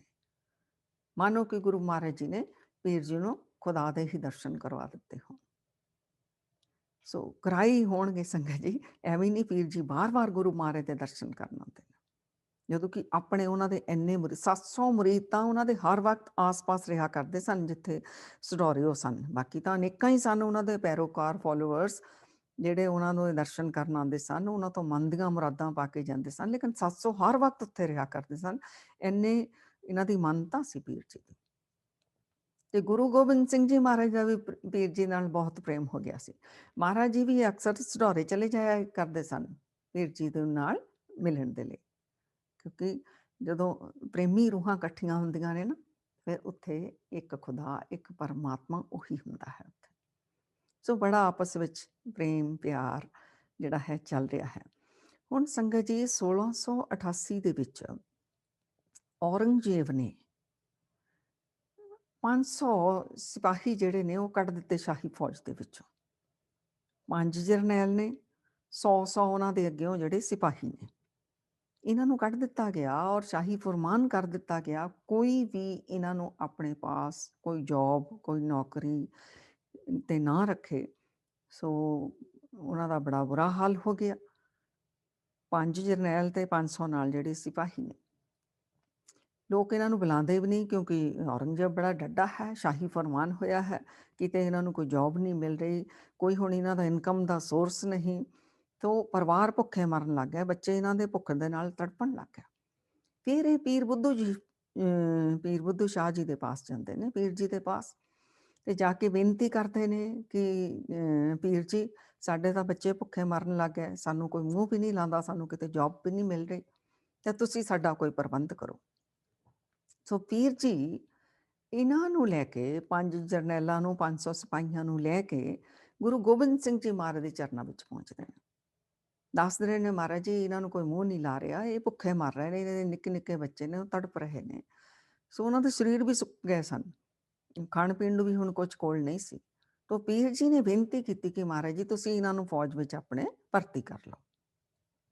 ਤੋ ਗੁਰੂ ਮਹਾਰਾਜ ਨੇ ਪੀਰ ਜੀ ਦਾ ਸਤਿਕਾਰ ਕੀਤਾ। ਸਤਿਗੁਰ ਤਾਂ ਜਾਣੀ ਜਾਣ ਨੇ ਸਾਰਿਆਂ ਦੀ ਨੀਤ ਤੋਂ, ਲੇਕਿਨ ਪੀਰ ਜੀ ਬੜੇ ਨੇਕ ਨੇ। ਮਹਾਰਾਜ ਨੇ ਉਹਨਾਂ ਦਾ ਸਤਿਕਾਰ ਕੀਤਾ ਤੇ ਮਹਾਰਾਜ ਨੇ ਕਿਹਾ ਪੀਰ ਜੀ ਤੁਸੀਂ ਦੱਸੋ ਇਹਨਾਂ ਨੂੰ ਕਿੰਨੀ ਤਨਖਾਹ ਦੇ ਦੇਈਏ। ਤੋ ਪੀਰ ਜੀ ਨੇ ਕਿਹਾ ਜਿਹੜੇ ਜਰਨੈਲ ਨੇ 5, ਇਹਨਾਂ ਨੂੰ 5-5 ਦਮੜੇ ਮਤਲਬ ਰੁਪਈਏ ਰੋਜ਼ ਦੇ, ਔਰ ਜਿਹੜੇ ਸਿਪਾਹੀ ਨੇ ਉਹਨਾਂ ਨੂੰ 1-1 ਰੁਪਈਆ ਰੋਜ਼ ਦਾ। ਸੋ ਔਰ ਜਦ ਕਿ ਗੁਰੂ ਮਹਾਰਾਜ ਦੇ ਕੋਲ ਅਨੇਕਾਂ ਹੀ ਸਿੱਖ ਜਿਹੜੇ ਨੇ ਬਿਨਾਂ ਤਨਖਾਹਾਂ ਤੋਂ ਉੱਥੇ ਰਹਿ ਰਹੇ ਸਨ, ਆਪਣੀਆਂ ਜਾਨਾਂ ਵਾਰਨ ਨੂੰ ਤਿਆਰ ਸਨ, ਪਰ ਫਿਰ ਵੀ ਪੀਰ ਜੀ ਦਾ ਸਤਿਕਾਰ ਕਰਦਿਆਂ ਮਹਾਰਾਜ ਨੇ ਇਹਨਾਂ ਨੂੰ ਤਨਖਾਹਾਂ ਦੇ ਨਾਲ ਭਰਤੀ ਕੀਤਾ ਉੱਥੇ। ਸੋ ਇੰਨੀਆਂ ਤਨਖਾਹਾਂ ਮਿਲਣ ਲੱਗੀਆਂ, ਵੱਡੀ ਸੀਗੀ ਇਹ ਉਹਨਾਂ ਦੇ ਲਈ ਅਮਾਊਂਟ, ਜਿਹੜੇ ਭੁੱਖੇ ਮਰ ਰਹੇ ਸਨ। ਸੋ ਸੁਖੀ ਵਸਣ ਲੱਗ ਗਏ ਉੱਥੇ। ਫਿਰ ਕੀ ਹੋਇਆ, ਇੱਧਰ ਜਿਹੜੇ ਪਹਾੜੀ ਰਾਜੇ ਨੇ, ਇਹਨਾਂ ਨੇ ਔਰੰਗਜ਼ੇਬ ਨੂੰ ਸ਼ਿਕਾਇਤ ਕੀਤੀ ਕਿ ਗੁਰੂ ਮਹਾਰਾਜ ਨੇ ਜਿਹੜੇ ਤੇਰੇ ਬਾਗੀ ਸਨ, ਉਹਨਾਂ ਨੂੰ ਸ਼ਰਨ ਵਿੱਚ ਰੱਖ ਲਿਆ ਹੈ। ਤਾਂ ਉਹ ਔਰੰਗਜ਼ੇਬ ਨੇ ਕਿਹਾ ਵੀ ਅਟੈਕ ਕਰੋ। ਸੋ ਪਹਾੜੀ ਰਾਜਿਆਂ ਨੇ ਗੁਰੂ ਗੋਬਿੰਦ ਸਿੰਘ ਜੀ ਮਹਾਰਾਜ 'ਤੇ ਅਟੈਕ ਕੀਤਾ। ਭੰਗਾਣੀ ਦਾ ਯੁੱਧ ਹੋਇਆ 1688 ਵਿੱਚ ਸੰਗਤ ਜੀ। ਉੱਥੇ ਜਦੋਂ ਯੁੱਧ ਹੋਇਆ ਤਾਂ ਉਹ ਫਿਰ ਪਹਾੜੀ ਰਾਜਿਆਂ ਨੇ ਇਹਨਾਂ ਦੇ ਜਰਨੈਲਾਂ ਨੂੰ ਕਿਹਾ ਵੀ ਤੁਹਾਨੂੰ ਅਸੀਂ ਮਾਫੀ ਮੰਗਵਾ ਦੇਵਾਂਗੇ, ਤੁਸੀਂ ਸਾਡੇ ਵੱਲ ਆ ਜਾਓ। ਸੋ ਇਹ 4 ਜਰਨੈਲ, ਉਹਨਾਂ ਦੇ 400 ਸਿਪਾਹੀ ਜਿਹੜੇ ਨੇ, ਇਹ ਉਲਟਾ ਗੁਰੂ ਗੋਬਿੰਦ ਸਿੰਘ ਦੇ ਅਗੇਂਸਟ ਹੀ ਲੜਨ ਲੱਗ ਗਏ ਭੰਗਾਣੀ ਦੇ ਯੁੱਧ ਦੇ ਵਿੱਚ, ਬਾਗੀ ਹੋ ਗਿਆ ਇੱਥੋਂ। ਇੱਕ ਕਾਲੇ ਖਾਂ ਸੀ ਜਿਹੜਾ, ਉਹ ਆਪਣੇ 100 ਸਿਪਾਹੀਆਂ ਦੇ ਨਾਲ ਉੱਥੇ ਹੀ ਡਟ ਕੇ ਰਿਹਾ। ਉਹਨੇ ਕਿਹਾ ਇਸ ਗੁਰੂ ਨੇ ਸਾਨੂੰ ਭੁੱਖੇ ਮਰਦਿਆਂ ਨੂੰ ਰੋਟੀ ਦਿੱਤੀ, ਤਾਂ ਹੁਣ ਇਹਦਾ ਦਰ ਅਸੀਂ ਨਹੀਂ ਛੱਡਣਾ। ਉਹ ਪੀਰ ਜੀ ਨੂੰ ਜਾ ਕੇ ਪੀਰ ਜੀ ਤੱਕ ਇਹ ਖਬਰਾਂ ਪਹੁੰਚ ਗਈਆਂ ਵੀ ਜਿਹੜੇ ਤੁਸੀਂ ਰਖਵਾ ਕੇ ਆਏ ਸੀ, ਭੁੱਖੇ ਮਰ ਰਹੇ ਸਨ ਗੁਰੂ ਮਹਾਰਾਜ ਦੀ ਸ਼ਰਨ ਦੇ ਵਿੱਚ, ਜਿਨ੍ਹਾਂ ਨੂੰ ਤੁਸੀਂ ਛੱਡ ਕੇ ਆਏ ਸੀ, ਉਹ ਤਾਂ ਬਾਗੀ ਹੋ ਗਏ। 4 ਜਰਨੈਲ ਆਪਣੇ 400 ਸਿਪਾਹੀਆਂ ਨੂੰ ਲੈ ਕੇ। ਪੀਰ ਜੀ ਨੂੰ ਬੜੀ ਇਸ ਗੱਲ ਦੀ ਨਮੋਸ਼ੀ ਹੋਈ ਵੀ ਐਡਾ ਵੱਡਾ ਇਹਨਾਂ ਨੇ ਦਗਾ ਕੀਤਾ, ਐਡਾ ਧੋਖਾ ਦਿੱਤਾ। ਫਿਰ ਪੀਰ ਜੀ ਆਪਣੇ ਮੁਰੀਦਾਂ ਨੂੰ ਲੈ ਕੇ, ਆਪਣੇ ਪੁੱਤਰਾਂ ਨੂੰ ਲੈ ਕੇ, ਆਪਣੇ ਭਰਾ ਭਤੀਜਿਆਂ ਨੂੰ ਲੈ ਕੇ ਜੰਗੇ ਮੈਦਾਨ ਵਿੱਚ ਖੁਦ ਪਹੁੰਚੇ। ਸੰਗਤ ਜੀ, ਇਹ ਬਹੁਤ ਵੱਡੀ ਗੱਲ ਹੈ ਕਿ ਪੀਰ ਜੀ ਦਾ ਤਾਂ ਆਪਣੇ ਹੀ ਇੰਨਾ ਆਦਬ ਸਤਿਕਾਰ ਹੈ, ਲੇਕਿਨ ਉਹਨਾਂ ਨੂੰ ਰੋਕਿਆ ਵੀ ਗਿਆ। ਉਹਨਾਂ ਨੂੰ ਕਿਹਾ ਵੀ ਇਹ ਤੁਹਾਡਾ ਤਾਂ ਕੋਈ ਮਿਸ਼ਨ ਹੀ ਨਹੀਂ ਹੈ, ਤਾਂ ਗੁਰੂ ਨਾਨਕ ਦਾ, ਗੁਰੂ ਗੋਬਿੰਦ ਸਿੰਘ ਦਾ ਮਿਸ਼ਨ ਹੈ, ਤੁਹਾਨੂੰ ਕੀ ਜ਼ਰੂਰਤ ਹੈ ਵਿੱਚ ਜਾਣ ਦੀ। ਪੀਰ ਜੀ ਨੇ ਕਿਹਾ ਗੁਰੂ ਨਾਨਕ ਦਾ ਮਿਸ਼ਨ ਜਿਹੜਾ ਹੈ ਉਹ ਮਾਨਵਤਾ ਦਾ ਮਿਸ਼ਨ ਹੈ। ਗੁਰੂ ਗੋਬਿੰਦ ਸਿੰਘ ਦਾ ਜਿਹੜਾ ਮਿਸ਼ਨ ਹੈ ਉਹ ਮਾਨਵਤਾ ਦਾ ਹੈ। ਉਹ ਮਾਨਵਤਾ ਦੀ ਭਲਾਈ ਦੇ ਲਈ ਲੱਗੇ ਹੋਏ ਨੇ, ਆਪਣਾ ਪਰਸਨਲ ਹਿੱਤ ਲਈ ਨਹੀਂ ਲੱਗੇ ਹੋਏ। ਸੋ ਪੀਰਾਂ ਫਕੀਰਾਂ ਦਾ ਤਾਂ ਕੰਮ ਹੀ ਹੈ ਮਾਨਵਤਾ ਦਾ ਭਲਾ ਕਰਨਾ। ਸੋ ਪੀਰ ਜੀ ਆਪਣੇ ਮੁਰੀਦਾਂ ਨੂੰ ਲੈ ਕੇ, ਪੁੱਤਰਾਂ ਨੂੰ ਲੈ ਕੇ, ਭਤੀਜਿਆਂ ਨੂੰ ਲੈ ਕੇ ਜੰਗੇ ਮੈਦਾਨ ਵਿੱਚ ਪਹੁੰਚਦੇ ਨੇ, ਬੜੀ ਬਹਾਦਰੀ ਦੇ ਨਾਲ ਲੜਦੇ ਨੇ। ਔਰ ਉੱਥੇ 400 ਪੀਰ ਜੀ ਦੇ ਮੁਰੀਦ ਸ਼ਹੀਦੀਆਂ ਪਾਈਆਂ ਉਹਨਾਂ ਨੇ। 2 ਪੁੱਤਰਾਂ ਨੇ ਸ਼ਹੀਦੀਆਂ ਪਾਈਆਂ ਪੀਰ ਜੀ ਦੇ, ਇੱਕ ਭਤੀਜੇ ਨੇ ਪਾਈ, ਇੱਕ ਭਰਾ ਨੇ ਪਾਈ। ਸੋ ਇੰਨਾ ਵੱਡੀ ਕੁਰਬਾਨੀ ਦਿੱਤੀ ਪੀਰ ਜੀ ਨੇ। ਤੋ ਪਹਾੜੀ ਰਾਜੇ ਖਦੇੜ ਦਿੱਤੇ ਗਏ। ਫਤਿਹ ਹੋਈ ਗੁਰੂ ਗੋਬਿੰਦ ਸਿੰਘ ਜੀ ਮਹਾਰਾਜ ਦੇ ਮਿਸ਼ਨ ਦੀ, ਸੱਚਾਈ ਦੀ, ਸੱਚ ਦੇ ਅਸੂਲਾਂ ਦੀ। ਤਾਂ ਹੁਣ ਸਾਰੇ ਜਣੇ ਛੁੱਟੀਆਂ ਲੈ ਰਹੇ ਨੇ, ਆਪਣੇ ਆਪਣੇ ਘਰਾਂ ਨੂੰ ਫਿਰ ਜਾ ਰਹੇ ਨੇ ਗੁਰੂ ਮਹਾਰਾਜ ਕੋਲੋਂ ਛੁੱਟੀਆਂ ਲੈ ਲੈ ਕੇ। ਤਾਂ ਅਗਲੇ ਦਿਨ ਗੁਰੂ ਸਾਹਿਬ ਮਹਾਰਾਜ ਸਤਿਗੁਰ ਸੱਚੇ ਪਾਤਸ਼ਾਹ ਜੀ ਤਾਂ ਆਪਣਾ ਇਸ਼ਨਾਨ ਕਰਕੇ ਹਟੇ ਨੇ, ਕੇਸੀ ਇਸ਼ਨਾਨ। ਉੱਧਰ ਪੀਰ ਜੀ ਨੂੰ ਸੁਨੇਹਾ ਭੇਜਿਆ ਹੋਇਆ ਕਿ ਪੀਰ ਜੀ ਨੇ ਵੀ ਵਿਦਾਇਗੀ ਲੈਣੀ ਸੀ ਸਤਿਗੁਰਾਂ ਕੋਲੋਂ। ਪੀਰ ਜੀ ਆਉਂਦੇ ਨੇ ਗੁਰੂ ਸਾਹਿਬ ਜੀ ਦੇ ਪਾਸ, ਔਰ ਮਹਾਰਾਜ ਜੀ ਪੀਰ ਜੀ ਨੂੰ ਗਲਵੱਕੜੀ ਵਿੱਚ ਲੈਂਦੇ ਨੇ ਕਿ ਪੀਰ ਜੀ, ਤੁਹਾਡੀ ਬਹੁਤ ਵੱਡੀ ਕੁਰਬਾਨੀ ਹੈ ਇਸ ਧਰਮ ਯੁੱਧ ਦੇ ਵਿੱਚ। ਤੁਸੀਂ ਆਪਣੇ 400 ਮੁਰੀਦ, ਜਿਹੜੇ ਕਿ ਆਪਣੀ ਸੰਤਾਨ ਤੋਂ ਵੀ ਵੱਧ ਪਿਆਰੇ ਹੁੰਦੇ ਨੇ, ਮਹਾਰਾਜ ਜੀ ਜਾਣਦੇ ਨੇ ਕਿ ਆਪਣੇ ਬੱਚਿਆਂ ਤੋਂ ਵੱਧ ਪਿਆਰੇ ਹੋ ਜਾਂਦੇ ਨੇ ਜਿਹੜੇ ਸੇਵਕ ਹੁੰਦੇ ਨੇ, ਜਿਹੜੇ ਮੁਰੀਦ ਹੁੰਦੇ ਨੇ। ਤੇ ਆਪਣੇ ਬੱਚਿਆਂ ਤੋਂ ਵੱਧ ਪਿਆਰੇ ਮੁਰੀਦ ਤੁਸੀਂ 400 ਜਿਹੜੇ ਸ਼ਹੀਦ ਕਰਾਏ, ਆਪਣੇ 2 ਪੁੱਤਰ ਸ਼ਹੀਦ ਕਰਾਏ, ਭਤੀਜਾ, ਭਰਾ, ਇੰਨੀਆਂ ਤੁਹਾਡੇ ਪਰਿਵਾਰ ਦੀਆਂ ਸ਼ਹੀਦੀਆਂ ਨੇ। ਤੇ ਪੀਰ ਜੀ, ਅਸੀਂ ਤੁਹਾਡੇ ਤੋਂ ਬੜੇ ਖੁਸ਼ ਹਾਂ। ਸੋ ਇਹ ਤੁਹਾਡੀ ਦਰਗਾਹ ਦੇ ਵਿੱਚ ਇਹ ਸਭ ਲਿਖੇ ਪਈ ਹੈ ਤੁਹਾਡੀ ਸੇਵਾ ਪੀਰ ਜੀ। ਸੋ ਮਹਾਰਾਜ ਜੀ ਫਿਰ ਆਪਣੀ ਇੱਕ ਦਸਤਾਰ ਜਿਹੜੀ ਹੈ ਉਹਦੇ 2 ਟੋਟੇ ਕਰਕੇ, ਇੱਕ ਮਹੰਤ ਕਿਰਪਾਲ ਦਾਸ ਨੂੰ ਔਰ ਇੱਕ ਪੀਰ ਜੀ ਦੇ ਗਲੇ ਵਿੱਚ ਪਾਉਂਦੇ ਨੇ ਸਰੋਪਾ। ਇਹ ਬੜਾ ਵੱਡਾ ਮਾਣ ਸੀ। ਔਰ ਪੀਰ ਜੀ ਜਿਹੜੇ ਗੁਰੂ ਮਹਾਰਾਜ ਜੀ ਦੇ ਇੱਕ ਮੁਰੀਦ ਬਣੇ ਪਏ ਸਨ, ਉਹ ਗੁਰੂ ਉਹ ਗਲ ਵਿੱਚ ਖੁਦ ਸਰੋਪਾ ਪਾ ਦੇਵੇ, ਤਾਂ ਪੀਰ ਜੀ ਨੂੰ ਤਾਂ ਲੱਗਿਆ ਕਿ ਮੈਨੂੰ ਤਾਂ ਸਾਰਾ ਕੁਛ ਹੀ ਮਿਲ ਗਿਆ। ਪੀਰ ਜੀ ਬਹੁਤ ਪ੍ਰਸੰਨ ਨੇ, ਔਰ ਉਹਨਾਂ ਨੂੰ ਪਤਾ ਹੈ ਕਿ ਗੁਰੂ ਸਾਹਿਬ ਦੇ ਮਿਸ਼ਨ ਦੇ ਵਿੱਚ ਇਹਨਾਂ ਨੇ ਸ਼ਹੀਦੀਆਂ ਪਾਈਆਂ ਨੇ, ਤਾਂ ਦਰਗਾਹ ਇਹ ਕਬੂਲ ਹੋਏ ਨੇ ਸਾਰੇ ਜਣੇ, ਮੇਰੇ ਪੁੱਤਰ ਵੀ, ਮੇਰਾ ਭਰਾ, ਭਤੀਜਾ ਔਰ ਮੇਰੇ ਮੁਰੀਦ। ਤਾਂ ਗੁਰੂ ਮਹਾਰਾਜ ਜੀ ਕਹਿੰਦੇ, ਪੀਰ ਜੀ ਮੰਗੋ ਤੁਸੀਂ ਕੀ ਮੰਗਦੇ ਹੋ। ਹੁਣ ਦੀਨ ਦੁਨੀਆ ਦੇ ਸੱਚੇ ਪਾਤਸ਼ਾਹ ਨੇ ਗੁਰੂ ਗੋਬਿੰਦ ਸਿੰਘ ਜੀ ਮਹਾਰਾਜ ਜੀ, ਪੀਰ ਜੀ ਮੰਗੋ ਤੁਸੀਂ ਕੀ ਮੰਗਦੇ ਹੋ। ਤਾਂ ਮਹਾਰਾਜ ਜੀ ਉਸ ਵਕਤ ਆਪਣੇ ਕੇਸ ਵਾਹ ਰਹੇ ਨੇ, ਕੇਸੀ ਇਸ਼ਨਾਨ ਕਰਕੇ ਹਟੇ ਨੇ, ਕੇਸ ਵਾਹ ਰਹੇ ਨੇ। ਪੀਰ ਜੀ ਅੱਗਿਓਂ ਆਪਣਾ ਝੋਲੀ ਅੱਟ ਲੈਂਦੇ ਨੇ, ਕਹਿੰਦੇ ਨੇ ਆਪਣਾ ਕੰਘਾ ਕੇਸਾਂ ਸਮੇਤ ਮੈਨੂੰ ਦੇ ਦਿਓ। ਕਿਉਂਕਿ ਪੀਰ ਜੀ ਜਾਣਦੇ ਨੇ ਇਹ ਗੁਰੂ ਰੋਮ ਵਿੱਚ ਰਮਿਆ ਹੋਇਆ ਉਸ ਖੁਦਾ ਦੇ ਵਿੱਚ, ਇਹਦੇ ਕੇਸਾਂ ਵਿੱਚ, ਇਹਦੇ ਕੰਘੇ ਵਿੱਚ ਵੀ ਕੀ ਹੈ। ਤੇ ਗੁਰੂ ਮਹਾਰਾਜ ਜੀ ਨੇ ਉਹ ਪ੍ਰੇਮ ਸਹਿਤ ਪੀਰ ਜੀ ਨੂੰ ਉਹ ਭੇਟਾ ਦਿੱਤੀ। ਪੀਰ ਜੀ ਇਤਨੇ ਖੁਸ਼ ਨੇ ਕਿ ਗੁਰੂ ਮਹਾਰਾਜ ਨੂੰ ਦੇ ਚਰਨਾਂ ਵਿੱਚ ਨਤਮਸਤਕ ਹੋ ਕੇ ਸਤਿਗੁਰ ਆਪਣੇ ਪੀਰ ਜੀ ਆਪਣੇ ਘਰ ਜਾਂਦੇ ਨੇ। ਉੱਥੇ ਹੁਣ ਨੈਚੁਰਲ ਗੱਲ ਹੈ, ਉਹਨਾਂ ਦੇ ਸਢੌਰੇ ਜਿਹੜਾ ਇੱਕ ਮਾਤਮ ਦਾ ਮਾਹੌਲ ਛਾਇਆ ਹੋਇਆ ਹੈ। 400 ਉੱਥੇ ਦੇ ਮੁਰੀਦ ਜਿਹੜੇ ਨੇ ਸ਼ਹੀਦੀਆਂ ਪਾਈਆਂ ਨੇ। ਪੀਰ ਜੀ ਦੇ ਆਪਣੇ ਖੁਦ ਦੇ 2 ਪੁੱਤਰ, ਇੱਕ ਭਤੀਜਾ, ਇੱਕ ਭਰਾ। ਉੱਥੇ ਮਾਹੌਲ ਦੂਸਰਾ ਹੈ। ਲੇਕਿਨ ਪੀਰ ਜੀ ਜਾਂਦੇ ਨੇ ਬੜੀਆਂ ਚੜ੍ਹਦੀਆਂ ਕਲਾ ਵਿੱਚ। ਪੀਰ ਜੀ ਦੀ ਜੋ ਪਤਨੀ ਹੈ ਬੀਬੀ ਨਸੀਰਾ, ਸੋ ਇਹ ਵੀ ਬੜੇ ਉੱਚੇ ਖਾਨਦਾਨ ਤੋਂ ਬੀਬੀ ਹੈ, ਬੰਦਗੀ ਵਾਲੀ ਰੂਹ ਹੈ। ਲੇਕਿਨ ਫਿਰ ਵੀ ਪੁੱਤਰਾਂ ਦੀਆਂ ਸ਼ਹੀਦੀਆਂ ਹੋਈਆਂ ਮਾਂ ਹੈ, ਤਾਂ ਉਹ ਜਿਹੜੀ ਹੈ ਉਹ ਮਨ ਬੁੱਝਿਆ ਹੋਇਆ ਹੈ। ਬੇਸ਼ੱਕ ਪਤਾ ਹੈ ਕਿ ਗੁਰੂ ਸਾਹਿਬ ਜੀ ਜਿਹੜੇ ਨੇ ਉਹਨਾਂ ਦੇ ਅਭਿਆਨ ਵਿੱਚ ਅਗਰ ਪੁੱਤਰਾਂ ਨੇ ਸ਼ਹੀਦੀਆਂ ਪਾਈਆਂ ਤਾਂ ਉਹ ਲਿਖੇ ਲੱਗੀਆਂ ਨੇ, ਪਰ ਫਿਰ ਵੀ ਇੱਕ ਮਾਂ ਦਾ ਮਨ ਵੀ ਹੈ। ਤਾਂ ਪੀਰ ਜੀ ਉੱਥੇ ਜਦੋਂ ਜਾਂਦੇ ਨੇ ਤਾਂ ਸਾਰਿਆਂ ਨੂੰ ਸ਼ਾਂਤ ਕਰਾ ਦਿੰਦੇ ਨੇ। ਕਹਿੰਦੇ ਅਫਸੋਸ ਕਰਨ ਦੀ ਕੋਈ ਜ਼ਰੂਰਤ ਨਹੀਂ, ਇਹ ਸਾਰੇ ਹੀ ਲਿਖੇ ਲੱਗੇ ਨੇ। ਜੀਵਨ ਤਾਂ ਭਾਗਾਂ ਨਾਲ ਜਦੋਂ ਲਿਖੇ ਲੱਗ ਜਾਵੇ, ਇਹ ਤੋਂ ਵੱਡਾ ਭਾਗ ਕੋਈ ਹੋ ਹੀ ਨਹੀਂ ਸਕਦੇ। ਸੱਚ ਦੇ ਮਿਸ਼ਨ ਵਿੱਚ ਉਹਨਾਂ ਨੇ ਆਪਣੀਆਂ ਸ਼ਹੀਦੀਆਂ ਪਾਈਆਂ ਨੇ। ਮਾਹੌਲ ਹੀ ਬਦਲ ਕੇ ਰੱਖ ਦਿੰਦੇ ਨੇ ਪੀਰ ਜੀ। ਔਰ ਆਪਣੀ ਪਤਨੀ ਬੀਬੀ ਨਸੀਰਾ ਨੂੰ ਉਹ ਗੁਰੂ ਮਹਾਰਾਜ ਦੀ ਭੇਟਾ ਦੇ ਦਰਸ਼ਨ ਕਰਵਾਉਂਦੇ ਨੇ, ਜਿਹੜੇ ਕਹਿੰਦੇ ਨੇ ਮੈਂ ਆ ਲੈ ਕੇ ਆਇਆ ਹਾਂ। ਕਿੰਨਾ ਕਹਿੰਦੇ ਕਿੰਨਾ ਵੱਡਾ ਸੌਦਾ ਜਿਹੜਾ ਸਾਡੇ ਕੋਲੋਂ ਹੋਇਆ ਵੀ ਉਹ ਸ਼ਹੀਦੀਆਂ ਪਾਈਆਂ, ਸਾਰੇ ਲਿਖੇ ਵੀ ਲੱਗ ਗਏ। ਔਰ ਆਹ ਦੇਖੋ ਗੁਰੂ ਮਹਾਰਾਜ ਦਾ ਕੰਘਾ ਜਿਹੜਾ ਕੇਸਾਂ ਸਮੇਤ ਸਾਨੂੰ ਮਿਲਿਆ ਹੈ। ਬੀਬੀ ਨਸੀਰਾ ਕਹਿੰਦੇ ਜਦੋਂ ਦਰਸ਼ਨ ਕਰਦੀ ਹੈ ਔਰ ਉਹ ਜਦੋਂ ਆਪਣੇ ਮਸਤਕ ਨੂੰ ਲਗਾਉਂਦੀ ਹੈ ਸਤਿਗੁਰਾਂ ਦਾ ਕੰਘਾ ਕੇਸਾਂ ਸਮੇਤ, ਤਾਂ ਬੀਬੀ ਨਸੀਰਾ ਨੂੰ ਉਸੇ ਵਕਤ ਉਹਦੇ ਪੁੱਤਰ ਜਿਹੜੇ ਨੇ ਦਰਗਾਹ ਵਿੱਚ ਕਬੂਲ ਹੋਏ ਨਜ਼ਰ ਆਏ, ਮੁਰੀਦ ਸਾਰਾ ਕੁਛ। ਸੋ ਬੀਬੀ ਨਸੀਰਾ ਹੁਣ ਇੱਕ ਔਰਤ ਢਹਿ ਟਾਰਵੇ ਤਾਂ ਬਾਕੀ ਸਾਰੀਆਂ ਔਰਤਾਂ ਇਵੇਂ ਹੋ ਜਾਂਦੀਆਂ। ਹੁਣ ਬੀਬੀ ਨਸੀਰਾ ਜੀ ਚੜ੍ਹਦੀਆਂ ਕਲਾ ਵਿੱਚ ਹੋ ਗਏ, ਸਾਰਾ ਮਾਹੌਲ ਉੱਤੇ ਹੋਰ ਵੀ ਚੜ੍ਹਦੀਆਂ ਕਲਾ ਵਿੱਚ ਹੋ ਗਿਆ। ਹੁਣ ਬੀਬੀ ਨਸੀਰਾ ਤਾਂ ਹਰ ਵਕਤ ਫਿਰ ਹੁਣ ਗੁਰੂ ਸਾਹਿਬ ਜੀ ਦਾ ਧਿਆਨ ਧਰਦੀ ਹੈ ਕਿ ਇਹ ਤਾਂ ਉਹ ਬੀਬੀ ਨਸੀਰਾ ਕਹਿੰਦੀ ਸਾਡੇ ਚਾਰੇ ਪੁੱਤਰੇ ਕਿਉਂ ਨਹੀਂ ਸ਼ਹੀਦ ਹੋ ਗਏ, ਦਰਗਾਹ ਵਿੱਚ ਲਿਖੇ ਪੈ ਜਾਂਦੇ। ਇਹੋ ਜਿਹਾ ਇਹਨਾਂ ਦਾ ਜੀਵਨ, ਇਹ ਰੂਹਾਨੀਅਤ ਵਾਲੀਆਂ ਰੂਹਾਂ ਹੀ ਇਸ ਚੀਜ਼ ਨੂੰ ਸਮਝ ਸਕਦੀਆਂ ਨੇ। ਅਸੀਂ ਮੋਹ ਵਿੱਚ ਫਸੀਆਂ ਰੂਹਾਂ ਤਾਂ ਅਸੀਂ ਕਵਾਂਗੇ ਵੀ ਆਹ ਕੀ ਹੋ ਗਿਆ ਤੇ ਆਹ ਕੀ ਹੋ ਗਿਆ ਸੰਗਤ ਜੀ। ਸੋ ਪ੍ਰੇਮ ਬਣਿਆ ਹੋਇਆ ਗੁਰੂ ਸਾਹਿਬ ਜੀ ਦਾ, ਪੀਰ ਜੀ ਦਾ। ਗੁਰੂ ਮਹਾਰਾਜ ਫਿਰ ਅਨੰਦਪੁਰ ਸਾਹਿਬ ਚਲੇ ਜਾਂਦੇ ਨੇ। ਸੋ ਪੀਰ ਜੀ ਦੀਆਂ ਵੱਡੀਆਂ ਵੱਡੀਆਂ ਇਹ ਕੁਰਬਾਨੀਆਂ ਨੇ ਸੰਗਤ ਜੀ। ਤੇ ਗੁਰੂ ਮਹਾਰਾਜ ਅਨੰਦਪੁਰ ਸਾਹਿਬ ਚਲੇ ਜਾਂਦੇ ਨੇ। ਤੇ ਹੋਰ ਵੀ ਆਪਾਂ ਥੋੜਾ ਪੀਰਾਂ ਦੇ ਜਿਹੜਾ ਹੈ ਦਰਸ਼ਨ ਕਰੀਏ। ਮਦਾਰ ਸ਼ਾਹ ਫਕੀਰ, ਇਸ ਤੋਂ ਪਹਿਲਾਂ ਕਰੀਏ ਭੀਖਣ ਸ਼ਾਹ ਜੀ। ਸੋ ਪੀਰ ਜੀ ਨੂੰ ਵੀ ਗੁਰੂ ਸਾਹਿਬ ਜੀ ਬਾਰੇ ਕਿੱਥੋਂ ਪਤਾ ਚੱਲਿਆ? ਭੀਖਣ ਸ਼ਾਹ ਜੀ। ਭੀਖਣ ਸ਼ਾਹ ਜੀ ਉਹ ਫਕੀਰ ਨੇ ਜਿਹੜੇ ਕਿ ਜਦੋਂ ਗੁਰੂ ਗੋਬਿੰਦ ਸਿੰਘ ਮਹਾਰਾਜ ਦਾ ਪ੍ਰਕਾਸ਼ ਹੋਇਆ ਸੀ ਪਟਨਾ ਸਾਹਿਬ ਦੀ ਧਰਤੀ ਦੇ ਉੱਤੇ, ਤਾਂ ਇਹ ਅੰਮ੍ਰਿਤ ਵੇਲੇ ਵਿੱਚ ਮੱਕੇ ਵੱਲ ਨੂੰ ਸਜਦਾ ਕਰਨ ਦੀ ਬਜਾਏ ਇਹ ਪਟਨੇ ਸ਼ਹਿਰ ਵੱਲ ਨੂੰ ਸਜਦਾ ਇਹਨਾਂ ਨੇ ਕੀਤਾ। ਇਹਨਾਂ ਦੇ ਮੁਰੀਦਾਂ ਨੇ ਪੁੱਛਿਆ ਕਿ ਪੀਰ ਜੀ ਇਹ ਤੁਸੀਂ ਕੀ ਕਰਦੇ ਹੋ, ਅੱਜ ਉਲਟੀ ਦਿਸ਼ਾ? ਮਹਾਰਾਜ ਨੇ ਕਹਿੰਦੇ ਉਲਟੀ ਦਿਸ਼ਾ ਨਹੀਂ, ਜਿੱਥੇ ਪੀਰ ਜੀ ਕਹਿ ਰਹੇ ਨੇ ਜਿੱਥੇ ਖੁਦਾ ਦਾ ਨੂਰ ਪ੍ਰਗਟ ਹੋਇਆ ਅਸੀਂ ਤਾਂ ਉੱਧਰ ਨੂੰ ਸਜਦੇ ਕਰ ਰਹੇ ਹਾਂ। ਔਰ ਕਿਹਾ ਕਿ ਮੈਂ ਚੱਲਿਆ ਦਰਸ਼ਨ ਕਰਨ ਗੁਰੂ ਗੋਬਿੰਦ ਸਿੰਘ ਜੀ ਮਹਾਰਾਜ ਜੀ ਦੇ, ਖੁਦਾ ਦੇ ਨੂਰ ਦੇ, ਅਗਰ ਤੁਸੀਂ ਵੀ ਚੱਲਣਾ ਹੈ ਤਾਂ ਚਲੋ। ਸੋ 40 ਮੁਰੀਦ ਨੰਗੇ ਕਦਮ ਜਿਹੜੇ ਨੇ ਉਹ ਚੱਲ ਚੱਲ ਕੇ ਪਟਨਾ ਸਾਹਿਬ ਗਏ ਨੇ। ਜੋ ਸੰਗਤ ਜੀ 40 ਦਿਨ ਖੁਦਾ ਦੇ ਨੂਰ ਦੇ ਦਰਸ਼ਨ ਕਰਨ ਜਾਣਾ ਹੀ ਕਿੰਨੀ ਤਪੱਸਿਆ ਰਾਹ ਵਿੱਚ ਹੀ ਹੋ ਗਈ। ਸੋ ਉੱਤੇ ਪਹੁੰਚੇ ਨੇ। ਹੁਣ ਚਲੋ ਉੱਧਰਲੇ ਇਤਿਹਾਸ ਨੂੰ ਅਸੀਂ ਨਾ ਜਾਈਏ, ਤੇ ਗੁਰੂ ਸਾਹਿਬ ਦੇ ਪੀਰ ਜੀ ਦਰਸ਼ਨ ਕਰਕੇ ਆਉਂਦੇ ਨੇ ਆਪਣੇ ਮੁਰੀਦਾਂ ਸਮੇਤ।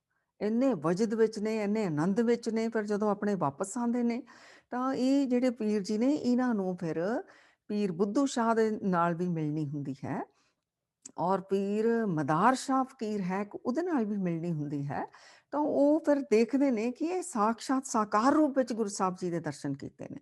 ਤੇ ਜਦੋਂ ਗੁਰੂ ਮਹਾਰਾਜ ਜੀ ਇੱਧਰ ਆਉਂਦੇ ਨੇ ਪੌਂਟਾ ਸਾਹਿਬ, ਤਾਂ ਪੀਰ ਜੀ ਫਿਰ ਜਿਹੜੇ ਨੇ ਉਹ ਗੁਰੂ ਸਾਹਿਬ ਜੀ ਦੇ ਦਰਸ਼ਨ ਕਰਕੇ ਉਹ ਵੀ ਸਾਕਾਰ ਰੂਪ ਵਿੱਚ ਦਰਸ਼ਨ ਕਰਕੇ ਧੰਨ ਧੰਨ ਹੁੰਦੇ ਨੇ। ਜੋ ਸੰਗਤ ਜੀ ਇਹ ਗੁਰੂ ਨਾਨਕ ਸੱਚੇ ਪਾਤਸ਼ਾਹ ਜੀ ਇੱਧਰ ਸਨੌਰੇ ਦੀ ਧਰਤੀ ਵੱਲ, ਸ਼ਿਵਾਲਿਕ ਦੀਆਂ ਪਹਾੜੀਆਂ ਵੱਲ, ਪੌਂਟਾ ਸਾਹਿਬ ਵੱਲ, ਇਹ ਗੁਰੂ ਨਾਨਕ ਸੱਚੇ ਪਾਤਸ਼ਾਹ ਤੋਂ ਇੱਥੇ ਆਗਮਨ ਹੈ।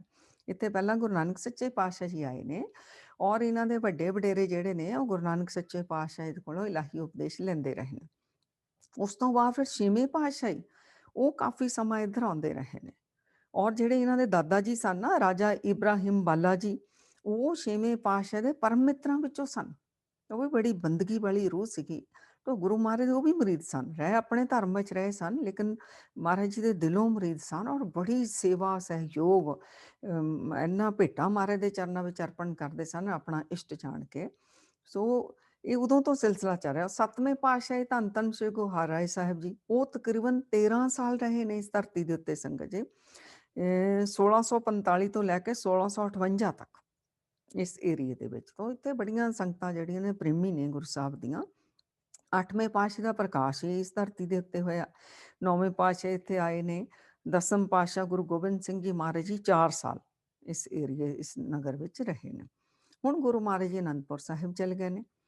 ਉੱਥੇ ਜਿਹੜਾ ਇਹ ਫਕੀਰ ਹੈ ਮਦਾਰ ਸ਼ਾਹ ਫਕੀਰ, ਇਹ ਵੀ ਭੀਖਣ ਸ਼ਾਹ ਜੀ ਕੋਲੋਂ ਪਤਾ ਲੈ ਕੇ ਵੀ ਗੁਰੂ ਮਹਾਰਾਜ ਤਾਂ ਸਰਗਣ ਰੂਪ ਵਿੱਚ, ਸਾਕਾਰ ਰੂਪ ਵਿੱਚ ਖੁਦਾ ਦਾ ਰੂਪ ਨੇ। ਤਾਂ ਇਹ ਮਦਾਰ ਸ਼ਾਹ ਫਕੀਰ ਉੱਥੇ ਗੁਰੂ ਮਹਾਰਾਜ ਦੇ ਦਰਬਾਰ ਵਿੱਚ ਜਾਣਾ ਚਾਹੁੰਦੇ ਨੇ। ਜਦੋਂ ਜਾਂਦੇ ਨੇ ਤਾਂ ਉਹ ਕੀ ਦੇਖਦੇ ਨੇ ਜੀ, ਸੰਗਤਾਂ ਭੇਟਾਂ ਲੈ ਕੇ ਜਾ ਰਹੀਆਂ ਨੇ ਆਪਣੀਆਂ ਦਸਵੰਧ ਦੀਆਂ। ਉਹ ਜੋ ਵੀ ਕੋਈ ਵਸਤਾਂ, ਕੋਈ ਅੰਨ, ਕੋਈ ਦੁੱਧ, ਕੋਈ ਪੈਸਾ, ਕੋਈ ਕਿੰਨੇ ਕਿੰਨੇ ਨਜ਼ਰਾਨੇ ਸਭ ਉੱਥੇ ਲੈ ਕੇ ਜਾ ਰਹੇ ਨੇ। ਇਹ ਮਦਾਰ ਸ਼ਾਹ ਫਕੀਰ ਕੁਛ ਵੀ ਨਹੀਂ ਸੀ ਪਾਸ ਇਸ ਤਰ੍ਹਾਂ ਦੀ ਭੇਟਾ, ਤੇ ਮਨ ਵਿੱਚ ਆਇਆ ਵੀ ਮੈਂ ਜਾਵਾਂਗਾ ਖਾਲੀ ਹੱਥ, ਵੀ ਇਹ ਤਾਂ ਬੜੀ ਨਮੋਸ਼ੀ ਦੀ ਗੱਲ ਹੈ, ਵੀ ਮੈਂ ਕੀ ਲੈ ਕੇ ਜਾਵਾਂ। ਤਾਂ ਗੁਰੂ ਮਹਾਰਾਜ ਦਾ ਜਿਹੜਾ ਬਾਗ ਹੈ ਨਾ, ਸੋ ਬਾਗ ਵਿੱਚ ਦੇਖਦਾ ਹੈ ਵੀ ਕਿੰਨੇ ਫੁੱਲ ਖਿੜੇ ਹੋਏ ਨੇ। ਕਹਿੰਦਾ ਫੁੱਲ ਲੈ ਕੇ ਜਾਂਦਾ ਹਾਂ, ਲੇਕਿਨ ਪ੍ਰੇਮ ਭਾਵ ਇੰਨਾ ਗੁਰੂ ਸਾਹਿਬ ਦੇ ਮਨ ਦੇ ਵਿੱਚ, ਭੀਖਣ ਸ਼ਾਹ ਤੋਂ ਸੁਣ ਕੇ, ਇਧਰੋਂ ਪੀਰ ਜੀ ਦੇ ਜੀਵਨ ਤੋਂ ਸੁਣ ਕੇ, ਤਾਂ ਇੰਨਾ ਅੰਦਰ ਪ੍ਰੇਮ ਹੈ, ਫੁੱਲ ਤੋੜਦਾ ਹੈ। ਕਹਿੰਦਾ ਨਹੀਂ, ਇਹ ਵੀ ਗੁਰੂ ਗੋਬਿੰਦ ਸਿੰਘ ਜੀ ਦੇ ਕਾਬਿਲ ਨਹੀਂ, ਇਹ ਵੀ ਕਾਬਿਲ ਨਹੀਂ, ਇਹ ਵੀ ਕਾਬਿਲ ਨਹੀਂ। ਤੋੜ ਤੋੜ ਕੇ ਕਿੰਨੇ ਫੁੱਲ ਜਿਹੜੇ ਸੁੱਟ ਦਿੱਤੇ। ਇੱਕ ਫੁੱਲ ਫਿਰ ਤੋੜਿਆ, ਫਿਰ ਉਹ ਲੈ ਕੇ ਚਲਾ ਗਿਆ। ਸੋ ਗੁਰੂ ਮਹਾਰਾਜ ਨੂੰ ਜਾ ਕੇ ਬੜੇ ਪ੍ਰੇਮ ਦੇ ਨਾਲ ਪੀਰ ਜੀ ਨੇ ਆਪਣੇ ਭਾਵ ਰੱਖ ਕੇ ਭੇਟਾ ਕੀਤੇ ਮਦਾਰ ਸ਼ਾਹ ਫਕੀਰ ਨੇ। ਤੇ ਗੁਰੂ ਮਹਾਰਾਜ ਨੇ ਕਿਹਾ, ਪੀਰ ਜੀ ਤੁਸੀਂ ਇੰਨੇ ਫੁੱਲ ਕਿਉਂ ਤੋੜੇ? ਇਹ ਗੁਰੂ ਮਹਾਰਾਜ ਜੀ ਕਹਿ ਰਹੇ ਹੋ, ਇੰਨੇ ਪ੍ਰੇਮ ਨਾਲ ਭੇਟਾ ਲੈ ਕੇ ਕਹਿ ਰਹੇ, ਮਹਾਰਾਜ ਕਹਿੰਦੇ ਇੰਨੇ ਫੁੱਲ ਕਿਉਂ ਤੋੜੇ? ਤਾਂ ਉਹ ਪੀਰ ਜੀ ਦੱਸ ਰਹੇ ਨੇ ਮਦਾਰ ਸ਼ਾਹ ਫਕੀਰ ਕਿ ਸੱਚੇ ਪਾਤਸ਼ਾਹ ਜੀ ਸਾਰੇ ਹੀ ਤੁਹਾਡੇ ਦਰਬਾਰ ਵਿੱਚ ਭੇਟਾਂ ਲੈ ਕੇ ਆਉਂਦੇ ਸਨ, ਤਾਂ ਮੇਰੇ ਪਾਸ ਤਾਂ ਕੋਈ ਭੇਟਾ ਨਹੀਂ ਸੀ। ਖਾਲੀ ਮੇਰਾ ਤਾਂ ਝੋਲਾ, ਅਸੀਂ ਧਨ ਪਦਾਰਥ ਵਸਤਾਂ ਰੱਖਦੇ ਹੀ ਨਹੀਂ, ਬਸ ਖੁਦਾ ਦੇ ਪ੍ਰੇਮ ਨੂੰ ਲੈ ਕੇ ਚੱਲਦੇ ਹਾਂ ਅਸੀਂ ਫਕੀਰ। ਤੇ ਮੈਨੂੰ ਫਿਰ ਸਮਝ ਨਹੀਂ ਆਈ, ਮੈਂ ਖਾਲੀ ਹੱਥ ਜਾਵਾਂਗਾ ਤਾਂ ਬੜੀ ਨਮੋਸ਼ੀ ਦੀ ਗੱਲ ਹੈ। ਇਸ ਕਾਰਨ ਮੈਂ ਬਾਹਰ ਜਿਹੜਾ ਫੁੱਲ ਦੇਖਾਂ, ਮੈਨੂੰ ਲੱਗਿਆ ਵੀ ਤੁਹਾਡੇ ਭੇਟਾ ਕਰਨ ਦੇ ਕਾਬਲ ਨਹੀਂ, ਤਾਂ ਮੈਂ ਇੰਨੇ ਫੁੱਲ ਤੋੜ ਦਿੱਤੇ। ਸੋ ਇੱਕ ਫੁੱਲ ਮੈਂ ਲੈ ਕੇ ਤੁਹਾਡੇ ਹਾਜ਼ਰ ਹੋਇਆ ਹਾਂ।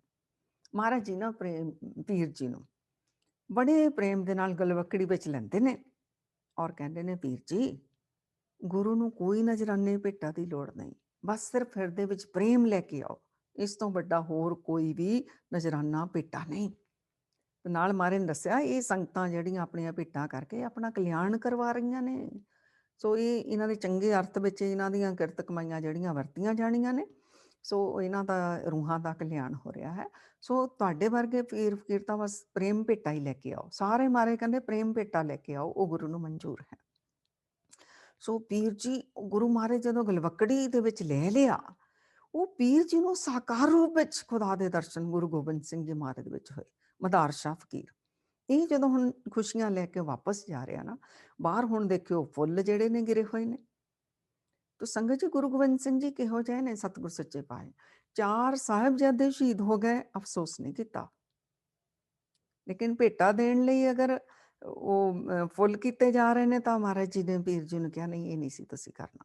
ਹੁਣ ਪੀਰ ਜੀ ਦੇ ਅੰਦਰ ਇੰਨੀ ਕੋਮਲਤਾ ਆ ਗਈ, ਹੁਣ ਉਹ ਫੁੱਲਾਂ ਦੇ ਕੋਲ ਜਾ ਕੇ ਰੋ ਰਹੇ ਨੇ ਵੀ ਮੈਂ ਕੀ ਕੀਤਾ? ਗੁਰੂ ਤਾਂ ਪ੍ਰੇਮ ਭੇਟਾ ਹੀ ਮੰਗਦਾ ਹੈ ਨਾ। ਬੇਨੀ ਜਿਹੜਾ ਪ੍ਰੇਮ ਮਜ਼ਦੂਰੀ ਮੰਗੇ, ਉਹ ਤਾਂ ਪ੍ਰੇਮ ਦੀ ਉਹਨੂੰ ਮਜ਼ਦੂਰੀ ਚਾਹੀਦੀ, ਉਹਨੂੰ ਭੇਟਾ ਚਾਹੀਦੀ ਹੈ। ਫਿਰ ਕੀ ਕੀਤਾ? ਫੁੱਲ ਸਾਰੇ ਇਕੱਠੇ ਕਰ ਲਏ। ਇਕੱਠੇ ਕਰਕੇ ਫਿਰ ਉਹਨਾਂ ਦੇ ਨਾਲ ਫਾਰਸੀ ਵਿੱਚ ਲਿਖ ਦਿੱਤਾ ਗੋਬਿੰਦ। ਗੁਰੂ ਗੋਬਿੰਦ ਸਿੰਘ ਜੀ ਮਹਾਰਾਜ ਦਾ ਨਾਮ ਲਿਖ ਦਿੱਤਾ ਗੋਬਿੰਦ। ਜਿਹੜਾ ਫਾਰਸੀ ਦਾ ਪੰਜਾਬੀ ਵਿੱਚ ਵਿਦਵਾਨਾਂ ਨੇ ਉਲਥਾ ਕੀਤਾ, ਉਸ ਭਾਵ ਨੂੰ ਲਿਖਿਆ ਵੀ ਉਹ ਜਿਹੜਾ ਉਹਨਾਂ ਦਾ ਭਾਵ ਉਸ ਵਕਤ ਕੀ ਸੀ, ਉਹਨਾਂ ਨੇ ਲਿਖਿਆ, ਦੋ ਆਂਸੂओं ਨੇ ਉਮਰ ਕਾ ਅੰਜਾਮ ਲਿਖ ਦਿਆ। ਅੱਖਾਂ 'ਚੋਂ ਜਿਹੜੇ ਹੰਝੂ ਆਏ ਹੈ ਨਾ, ਦੋ आंसुओं ने उम्र का अंजाम लिख दिया, बिखरी पड़ी थी टूट के कलियां ਜ਼ਮੀਨ तक, ਤਰਤੀਬ ਨੇ ਕਿ ਮੈਨੇ ਤੇਰਾ ਨਾਮ ਲਿਖ ਦਿਆ। ਸੋ ਉਹ ਇਸ ਘਟਨਾ ਨੇ ਉਹਨਾਂ ਦਾ ਜੀਵਨ ਬਦਲ ਕੇ ਰੱਖ ਦਿੱਤਾ। ਅੰਦਰ ਇੰਨੀ ਕੋਮਲਤਾ ਆ ਗਈ ਤੇ ਉਹ ਫੁੱਲਾਂ ਦੇ ਨਾਲ ਗੁਰੂ ਗੋਬਿੰਦ ਸਿੰਘ ਜੀ ਦਾ ਨਾਮ ਲਿਖਿਆ ਔਰ ਸਾਰੇ ਜੀਵਨ ਗੁਰੂ ਮਹਾਰਾਜ ਦੇ ਦਰਸ਼ਨ ਕਰ ਕਰਕੇ, ਸਾਕਾਰ ਰੂਪ ਵਿੱਚ ਦਰਸ਼ਨ ਕਰਕੇ, ਅੰਤਰ ਆਤਮੇ ਨਿਰਕਾਰ ਰੂਪ ਵਿੱਚ ਖੁਦਾ ਦੇ ਦਰਸ਼ਨ ਕਰਕੇ ਧੰਨ ਧੰਨ ਕੀਤਾ। ਇਹ ਵੱਡੇ ਵੱਡੇ ਪੀਰ, ਫਕੀਰ, ਔਲੀਆ ਗੁਰੂ ਗੋਬਿੰਦ ਸਿੰਘ ਜੀ ਮਹਾਰਾਜ ਦੇ ਚਰਨਾਂ ਵਿੱਚ ਆਉਂਦੇ ਸਨ। ਸਾਨੂੰ ਬੜਾ ਵੱਡਾ ਭੁਲੇਖਾ ਆ ਵੀ ਸਿੱਖਾਂ ਦੀ ਜਾਂ ਮੁਸਲਮਾਨਾਂ ਦੀ ਆਪਸ ਵਿੱਚ ਕੋਈ ਦੁਸ਼ਮਣੀ ਸੀ, ਨਹੀਂ। ਸਿੱਖ ਤਾਂ ਪੰਥ ਹੀ ਇਹੋ ਜਿਹਾ ਹੈ, ਤਾਂ ਖਾਲਸਾ ਪੰਥ ਕਿਸੇ ਨਾਲ ਵੀ ਨਹੀਂ ਦੁਸ਼ਮਣੀ ਰੱਖਦਾ। ਹਾਂ, ਜ਼ੁਲਮ ਜਿੱਥੇ ਹੁੰਦਾ ਹੈ ਉੱਥੇ ਜਿਹੜਾ ਸਿੱਖ ਬਰਦਾਸ਼ਤ ਨਹੀਂ ਕਰਦਾ, ਉੱਥੇ ਫਿਰ ਪਹਿਰਾ ਦਿੰਦਾ ਡਟ ਕੇ ਆਪਣਾ ਖਾਲਸਾ। ਤੇ ਉਹ ਜਿਹੜੇ ਬੰਦਗੀ ਵਾਲੀਆਂ ਰੂਹਾਂ ਹੁੰਦੀਆਂ ਨੇ, ਇਹ ਚੰਗੀ ਤਰ੍ਹਾਂ ਜਾਣਦੀਆਂ ਨੇ। ਸੋ ਇਸ ਕਾਰਨ ਇਹ ਔਰ ਮੁਸਲਮਾਨਾਂ ਦੇ ਅਗੇਂਸਟ ਹੀ ਲੜੇ ਨੇ ਇਹ ਜਿਹੜੇ ਪੀਰ ਜੀ ਨੇ, ਪੀਰ ਬੁੱਧੂ ਸ਼ਾਹ ਜੀ। ਹੋਰ ਅਗਰ ਅਸੀਂ ਲੈ ਲਈਏ ਤਾਂ ਜਦੋਂ ਗੁਰੂ ਮਹਾਰਾਜ ਅਨੰਦਪੁਰ ਸਾਹਿਬ ਨੇ ਸੈਦ ਬੇਗ, ਔਰੰਗਜ਼ੇਬ ਨੇ ਆਪਣਾ ਭੇਜਿਆ ਜਰਨੈਲ, ਉਹ 500 ਸਿਪਾਹੀ ਲੈ ਕੇ ਪਹੁੰਚਿਆ ਜਦੋਂ ਮਹਾਰਾਜ ਜੀ ਇੱਥੋਂ ਗਏ ਨੇ ਭੰਗਾਣੀ ਦੀ ਯੁੱਧ ਤੋਂ ਬਾਅਦ, ਵੀ ਹੁਣ ਤਾਂ ਗੁਰੂ ਮਹਾਰਾਜ ਕੋਲ ਬਹੁਤਾ ਹੈ ਵੀ ਨਹੀਂ, ਕਿੰਨੀਆਂ ਦੀਆਂ ਸ਼ਹੀਦੀਆਂ ਵੀ ਪਈਆਂ ਨੇ, ਥੋੜੇ ਹੀ ਨੇ, ਤਾਂ 5000 ਲੈ ਜਾ ਤੇ ਗੁਰੂ ਸਾਹਿਬ ਦੇ ਉੱਤੇ ਅਟੈਕ ਕਰ, ਬਾਕੀ ਤੈਨੂੰ ਉੱਥੋਂ ਪਹਾੜੀ ਰਾਜਿਆਂ ਦੀ ਸਪੋਰਟ ਮਿਲ ਜਾਊਗੀ। ਸੋ ਸੈਦ ਬੇਗ ਗੁਰੂ ਮਹਾਰਾਜ ਦੇ ਜਦੋਂ ਆਉਂਦਾ ਹੈ, ਮਹਾਰਾਜ ਨੂੰ ਸੁਨੇਹਾ ਮਿਲਦਾ ਕਿ ਮਹਾਰਾਜ ਜੀ ਫਿਰ ਸਾਹਮਣੇ ਆਉਂਦੇ ਨੇ ਸੈਦ ਬੇਗ ਦੇ। ਉਹ ਸੈਦ ਬੇਗ ਜਦੋਂ ਗੁਰੂ ਗੋਬਿੰਦ ਸਿੰਘ ਜੀ ਮਹਾਰਾਜ ਦੇ ਦਰਸ਼ਨ ਕਰਦਾ ਹੈ, ਸੰਗਤ ਜੀ ਤਲਵਾਰ ਛੱਡ ਦਿੰਦਾ, ਮੁਰੀਦ ਬਣ ਗਿਆ ਗੁਰੂ ਗੋਬਿੰਦ ਸਿੰਘ ਜੀ ਦਾ। ਕਹਿੰਦਾ ਮੈਂ ਸੁਣਿਆ ਸੀ ਬੜੇ ਪੀਰਾਂ ਫਕੀਰਾਂ ਤੋਂ ਕਿ ਗੁਰੂ ਗੋਬਿੰਦ ਸਿੰਘ ਜੀ ਖੁਦਾ ਦਾ ਹੀ ਸਾਕਾਰ ਰੂਪ ਨੇ, ਉਹ ਬਿਨਾਂ ਜੰਗ ਕੀਤਿਆਂ ਮੁਰੀਦ ਬਣ ਗਿਆ। ਤੇ ਔਰੰਗਜ਼ੇਬ ਨੂੰ ਖਬਰਾਂ ਮਿਲੀਆਂ ਵੀ ਉਹ ਤਾਂ ਮੁਰੀਦ ਬਣ ਗਿਆ। ਉਹਨੇ ਫਿਰ ਸੈਦ ਖਾਂ ਜਰਨੈਲ ਹੈ, ਬੜਾ ਬਲਸ਼ਾਲੀ ਹੈ। ਇਹ ਕੌਣ ਹੈ ਸੈਦ ਖਾਂ ਜਰਨੈਲ? ਇਹ ਪੀਰ ਬੁੱਧੂ ਸ਼ਾਹ ਦੀ ਪਤਨੀ, ਧਰਮ ਪਤਨੀ ਬੀਬੀ ਨਸੀਰਾਂ ਦਾ ਸਕਾ ਭਰਾ। ਸੋ ਬੀਬੀ ਨਸੀਰਾਂ ਦਾ ਪੇਕਿਆਂ ਦਾ ਖਾਨਦਾਨ ਵੀ ਬਹੁਤ ਵੱਡੇ ਰੁਤਬਿਆਂ ਤੇ ਨੇ, ਇਹਨਾਂ ਦੇ ਪਰਿਵਾਰ ਵਾਲੇ। ਔਰੰਗਜ਼ੇਬ ਦੀ ਸ਼ਾਹੀ ਫੌਜ ਵਿੱਚ ਉਹਦਾ ਵੱਡਾ ਭਰਾ ਜਿਹੜਾ ਵੱਡਾ ਜਰਨੈਲ ਹੈ। ਸੋ ਉਹਨੂੰ ਉੱਥੇ ਔਰੰਗਜ਼ੇਬ ਨੇ ਕਿਹਾ ਵੀ ਕੌਣ ਹੈ ਜਰਨੈਲ, ਕਿੰਨੇ ਜਰਨੈਲ ਸਨ, ਕੌਣ ਹੈ ਜਿਹੜਾ ਗੁਰੂ ਗੋਬਿੰਦ ਸਿੰਘ ਨੂੰ ਜਿੰਦਾ ਜਾਂ ਮੁਰਦਾ ਜਿਹੜਾ ਹੈ ਪਕੜ ਕੇ ਲੈ ਕੇ ਆਏਗਾ? ਇਹ ਸੈਦ ਖਾਂ ਕਹਿੰਦਾ ਕਿ ਮੈਂ ਜਾਵਾਂਗਾ। ਇਹ ਫਿਰ ਬਹੁਤ ਭਾਰੀ ਫੌਜ ਲੈ ਕੇ ਜਿਹੜਾ ਹੈ ਤੁਰ ਪਿਆ ਉੱਥੋਂ। ਰਸਤੇ ਵਿੱਚ ਆਪਣੀ ਭੈਣ ਦੇ ਕੋਲ ਰੁਕਦਾ ਹੈ, ਨਸੀਰਾ ਬੇਗਮ ਕੋਲ, ਪੀਰ ਬੁੱਧੂ ਸ਼ਾਹ ਜੀ ਦੇ ਪਾਸ। ਇਹਨੂੰ ਇਹ ਵੀ ਹੈ ਕਿ ਇਹਨਾਂ ਦੇ 400 ਮੁਰੀਦ ਸ਼ਹੀਦ ਹੋਏ, ਪੁੱਤਰ ਹੋਏ, ਭਰਾ ਭਤੀਜੇ ਵੀ, ਮੈਂ ਅਫਸੋਸ ਵੀ ਨਹੀਂ ਕੀਤਾ, ਨਾਲੇ ਉਹ ਵੀ ਕਰ ਲਾਂਗਾ। ਤਾਂ ਬੜੇ ਬਾਹਰ ਟੈਂਟ ਲੱਗ ਜਾਂਦੇ ਨੇ ਕਿਉਂਕਿ ਬਹੁਤ ਲੌ ਲਸ਼ਕਰ ਲੈ ਕੇ ਚੱਲਿਆ ਹੈ। ਉਹ ਭੈਣ ਪੁੱਛਦੀ ਹੈ ਵੀ ਇੰਨਾ ਲੌ ਲਸ਼ਕਰ ਲੈ ਕੇ ਤੂੰ ਕਿੱਧਰ ਨੂੰ ਚੱਲਿਆ? ਕਹਿੰਦਾ ਪਹਿਲਾਂ ਤੇਰੇ ਬੱਚਿਆਂ ਦਾ ਅਫਸੋਸ ਕਰ ਲਵਾਂ। ਉਹ ਕਹਿੰਦੀ ਕੋਈ ਅਫਸੋਸ ਨਹੀਂ, ਉਹ ਦਰਗਾਹੇ ਕਬੂਲੇ ਗਏ। ਉਹ ਮਤਲਬ ਇਦਾਂ ਦੀ ਗੱਲ ਹੀ ਨਹੀਂ ਕਰਨ ਦਿੰਦੀ। ਤੇ ਇਹ ਅੱਗਿਓਂ ਉਹ ਕਹਿੰਦੇ ਤੂੰ ਚੱਲਿਆ ਕਿੱਧਰ ਨੂੰ ਆ? ਕਹਿੰਦਾ ਜਿਹਨੂੰ ਤੂੰ ਪੀਰ ਕਹਿੰਦੀ ਆ ਨਾ ਗੁਰੂ ਗੋਬਿੰਦ ਸਿੰਘ ਨੂੰ, ਜਿੱਥੇ ਤਾਂ ਆਪਣੇ ਮੁਰੀਦਾਂ ਦੀਆਂ ਪੁੱਤਰਾਂ ਦੀਆਂ ਸ਼ਹੀਦੀਆਂ ਪਾ ਕੇ ਕਹਿੰਦੀ ਦਰਗਾਹੇ ਕਬੂਲੇ ਗਏ, ਉਸੀ ਤੇਰੇ ਪੀਰ ਨੂੰ ਜ਼ਿੰਦਾ ਜਾਂ ਮੁਰਦਾ ਪਕੜਨ ਚੱਲਿਆ ਇੰਨਾ ਲੌ ਲਸ਼ਕਰ ਲੈ ਕੇ। ਉਹ ਬੀਬੀ ਨਸੀਰਾ ਕਿਉਂ ਕਹਿੰਦੀ ਇਹ ਤੂੰ ਕੀ ਗੱਲ ਕਰਨ ਲੱਗਾ ਹੈ? ਉਹ ਤਾਂ ਖੁਦਾ ਦਾ ਰੂਪ ਨੇ, ਤੂੰ ਉਹਨਾਂ ਨੂੰ ਵੀ ਕਦੀ ਫੜ ਸਕਦਾ? ਤੈਨੂੰ ਬੜਾ ਵੱਡਾ ਭੁਲੇਖਾ ਹੈ। ਪਰ ਉਹ ਆਪਣੇ ਹੰਕਾਰ ਵਿੱਚ ਕਹਿੰਦਾ ਲੈ ਮੈਂ ਗਿਆ ਤੇ ਆਇਆ, ਦੇਖੀ ਮੇਰੀ ਜੈ ਜੈਕਾਰ ਦੇ ਡੰਕੇ ਵੱਜਣਗੇ। ਕਹਿੰਦੀ ਤੈਨੂੰ ਬੜਾ ਵੱਡਾ ਭੁਲੇਖਾ ਹੈ। ਪਰ ਉਹਨੂੰ ਪਤਾ ਹੈ ਵੀ ਇਹ ਲੜਾਕਾ ਹੈ, ਨੁਕਸਾਨ ਤਾਂ ਇਹਦਾ ਹੀ ਹੋਣਾ ਹੈ, ਗੁਰੂ ਦਾ ਤਾਂ ਕੋਈ ਬਾਲ ਵੀ ਵਿੰਗਾ ਨਹੀਂ ਕਰ ਸਕਦਾ। ਪਰ ਉਹ ਚਾਹੁੰਦੀ ਹੈ, ਬੜੀਆਂ ਗੁਰੂ ਸਾਹਿਬ ਦੀ ਇਹਦੇ ਅੱਗੇ ਸਿਫਤਾਂ ਕਰਦੀ ਹੈ, ਪਰ ਉਹ ਕਿੱਥੋਂ ਮੰਨੇ ਉਹ ਹੰਕਾਰ ਵਿੱਚ। ਤਾਂ ਫਿਰ ਅੰਤਰਾਤਮੇ ਗੁਰੂ ਸਾਹਿਬ ਜੀ ਦੇ ਚਰਨਾਂ ਵਿੱਚ ਬੇਨਤੀਆਂ ਕਰਦੀ ਹੈ ਕਿ ਮਹਾਰਾਜ ਜੀ ਮੇਰੇ ਭਰਾ ਨੂੰ ਮਾਰਿਓ ਨਾ। ਸੋ ਇਹ ਬੰਦਗੀ ਵਾਲੀ ਰੂਹ ਹੈ, ਇਹਦੀ ਪੁਕਾਰ ਪਹੁੰਚਦੀ ਹੈ। ਤਾਂ ਉੱਥੇ ਇਹ ਜਦੋਂ ਪਹੁੰਚਦਾ ਆਪਣਾ ਲੌ ਲਸ਼ਕਰ ਲੈ ਕੇ, ਸਾਰੇ ਇਹਨੇ ਬਾਹਰ ਟੈਂਟ ਤੰਬੂ ਲਾ ਲਿਆ, ਅਨੰਦਪੁਰ ਸਾਹਿਬ ਪਹੁੰਚ ਗਿਆ। ਉੱਧਰੋਂ ਸੈਦ ਬੇਗ ਉਹ ਕਹਿੰਦਾ ਗੁਰੂ ਸਾਹਿਬ ਜੀ ਨੂੰ ਮੈਂ ਜਾਵਾਂਗਾ ਸੈਦ ਖਾਨ ਦੇ ਅੱਗੇ। ਸੈਦ ਬੇਗ ਪਹੁੰਚਦਾ ਹੈ ਸਿਪਾਹੀਆਂ ਨੂੰ, ਸਿੱਖਾਂ ਨੂੰ ਲੈ ਕੇ ਇਹਦੇ ਨਾਲ ਮੁਕਾਬਲਾ ਕਰਨ ਦੇ ਲਈ। ਤਾਂ ਅੱਗੇ ਉਹ ਸੈਦ ਖਾਨ ਕਹਿੰਦਾ ਸੈਦ ਬੇਗ ਨੂੰ, ਉਹ ਤੂੰ ਕਾਫਰ ਹੋ ਗਿਆ ਹੈ, ਆਪਣਾ ਧਰਮ ਛੱਡ ਕੇ ਤੂੰ ਗੁਰੂ ਦੇ ਕੋਲ ਆ ਗਿਆ। ਉਹਨੇ ਕਿਹਾ ਮੈਂ ਆਪਣਾ ਧਰਮ ਨਹੀਂ ਛੱਡਿਆ, ਮੈਂ ਆਪਣੇ ਧਰਮ ਵਿੱਚ ਹਾਂ, ਲੇਕਿਨ ਗੁਰੂ ਪੀਰਾਂ ਦਾ ਪੀਰ ਹੈ, ਇਹੋ ਜਿਹੇ ਪੀਰ ਦੀ ਮੁਰੀਦੀ ਕਰਕੇ ਮੈਂ ਤਾਂ ਬੜੇ ਰਸ ਆਨੰਦ ਵਿੱਚ ਹਾਂ। ਤਾਂ ਉਹ ਹੀ ਫਿਰ ਅੱਗੇ ਸੈਦ ਖਾਂ ਕਹਿੰਦਾ ਤੈਨੂੰ ਕਿਉਂ ਗੁਰੂ ਨੇ ਭੇਜਿਆ, ਤੂੰ ਕਿਉਂ ਮੁਕਾਬਲਾ ਕਰਨਾ? ਉਹਨੇ ਕਿਹਾ ਮੈਂ ਖੁਦ ਆਇਆ ਆਪਣੀ ਮਰਜ਼ੀ ਨਾਲ, ਤੈਨੂੰ ਦੱਸਣ ਲਈ ਉਹ ਪੀਰਾਂ ਦਾ ਪੀਰ ਹੈ, ਨਾ ਤੂੰ ਇਹ ਟੱਕਰ ਲੈ। ਉਹ ਕਹਿੰਦਾ ਜੇ ਪੀਰਾਂ ਦਾ ਪੀਰ ਹੈ ਤਾਂ ਖੁਦ ਆ ਕੇ ਮੇਰੇ ਨਾਲ ਮੁਕਾਬਲਾ ਕਰੇ। ਹਾਲੇ ਇੰਨਾ ਕਹਿ ਹੀ ਰਿਹਾ ਹੈ, ਗੁਰੂ ਸਾਹਿਬ ਜੀ ਸਾਹਮਣੇ ਘੋੜੇ ਦੇ ਉੱਤੇ ਆ ਗਏ। ਉਹ ਹੈਰਾਨ ਵੀ ਪੀਰਾਂ ਦਾ ਪੀਰ ਜਿਹਨੂੰ ਮੈਂ ਕਹਿੰਦਾ ਖੁਦ ਆਵੇ, ਸੋ ਖੁਦ ਆ ਗਏ ਨੇ ਗੁਰੂ ਗੋਬਿੰਦ ਸਿੰਘ ਜੀ। ਮਹਾਰਾਜ ਜੀ ਆ ਕੇ ਸੈਦ ਬੇਗ ਨੂੰ ਕਹਿੰਦੇ ਨੇ ਤੂੰ ਪਿੱਛੇ ਹੋ ਜਾ, ਉਹ ਪਿੱਛੇ ਹੋ ਜਾਂਦਾ, ਮਹਾਰਾਜ ਜੀ ਦੇ ਸਾਹਮਣੇ ਆ ਜਾਂਦੇ ਨੇ। ਮਹਾਰਾਜ ਜੀ ਕਹਿੰਦੇ ਨੇ ਸੈਦ ਖਾਂ ਵਾਰ ਕਰ, ਆਪਣੀ ਸ਼ਮਸ਼ੀਰ ਜਿਹੜੀ ਹੈ ਬੇਮਿਆਨੀ ਕਰ, ਮਤਲਬ ਤਲਵਾਰ ਇਹਨੂੰ ਮਿਆਨ ਵਿੱਚੋਂ ਬਾਹਰ ਕੱਢ, ਬਾਹਰ ਕਰ ਸਾਡੇ ਉੱਤੇ। ਇੰਨਾ ਮਹਾਰਾਜ ਜੀ ਕਹਿੰਦੇ ਨੇ, ਇਹੋ ਜਿਹੀ ਮਹਾਰਾਜ ਦੀ ਦ੍ਰਿਸ਼ਟੀ ਪਈ ਸੈਦ ਖਾਨ ਦੇ ਉੱਤੇ। ਤਾਂ ਜੇ ਮਹਾਰਾਜ ਜੀ ਦੀ ਕਿਰਪਾ ਭਰੀ ਜਦੋਂ ਦ੍ਰਿਸ਼ਟੀ ਪਈ ਨਾ, ਤਾਂ ਜਿਵੇਂ ਬਾਬਾ ਕਬੀਰ ਜੀ ਕਹਿੰਦੇ ਨੇ, ਕਬੀਰ ਸਤਗੁਰ ਸੂਰਮੇ ਬਾਹਿਆ, ਬਾਣ ਜੋ ਏਕ ਲਾਗਤ ਹੀ ਭੋਇ ਗਿਰ ਪਰਿਆ, ਪਰਾ ਕਰੇ ਜੇ ਸ਼ੇਖ। ਤਾਂ ਉਹ ਬਸ ਉਹਦੇ ਹੱਥੋਂ ਵੀ ਤਲਵਾਰ ਛੁੱਟ ਗਈ।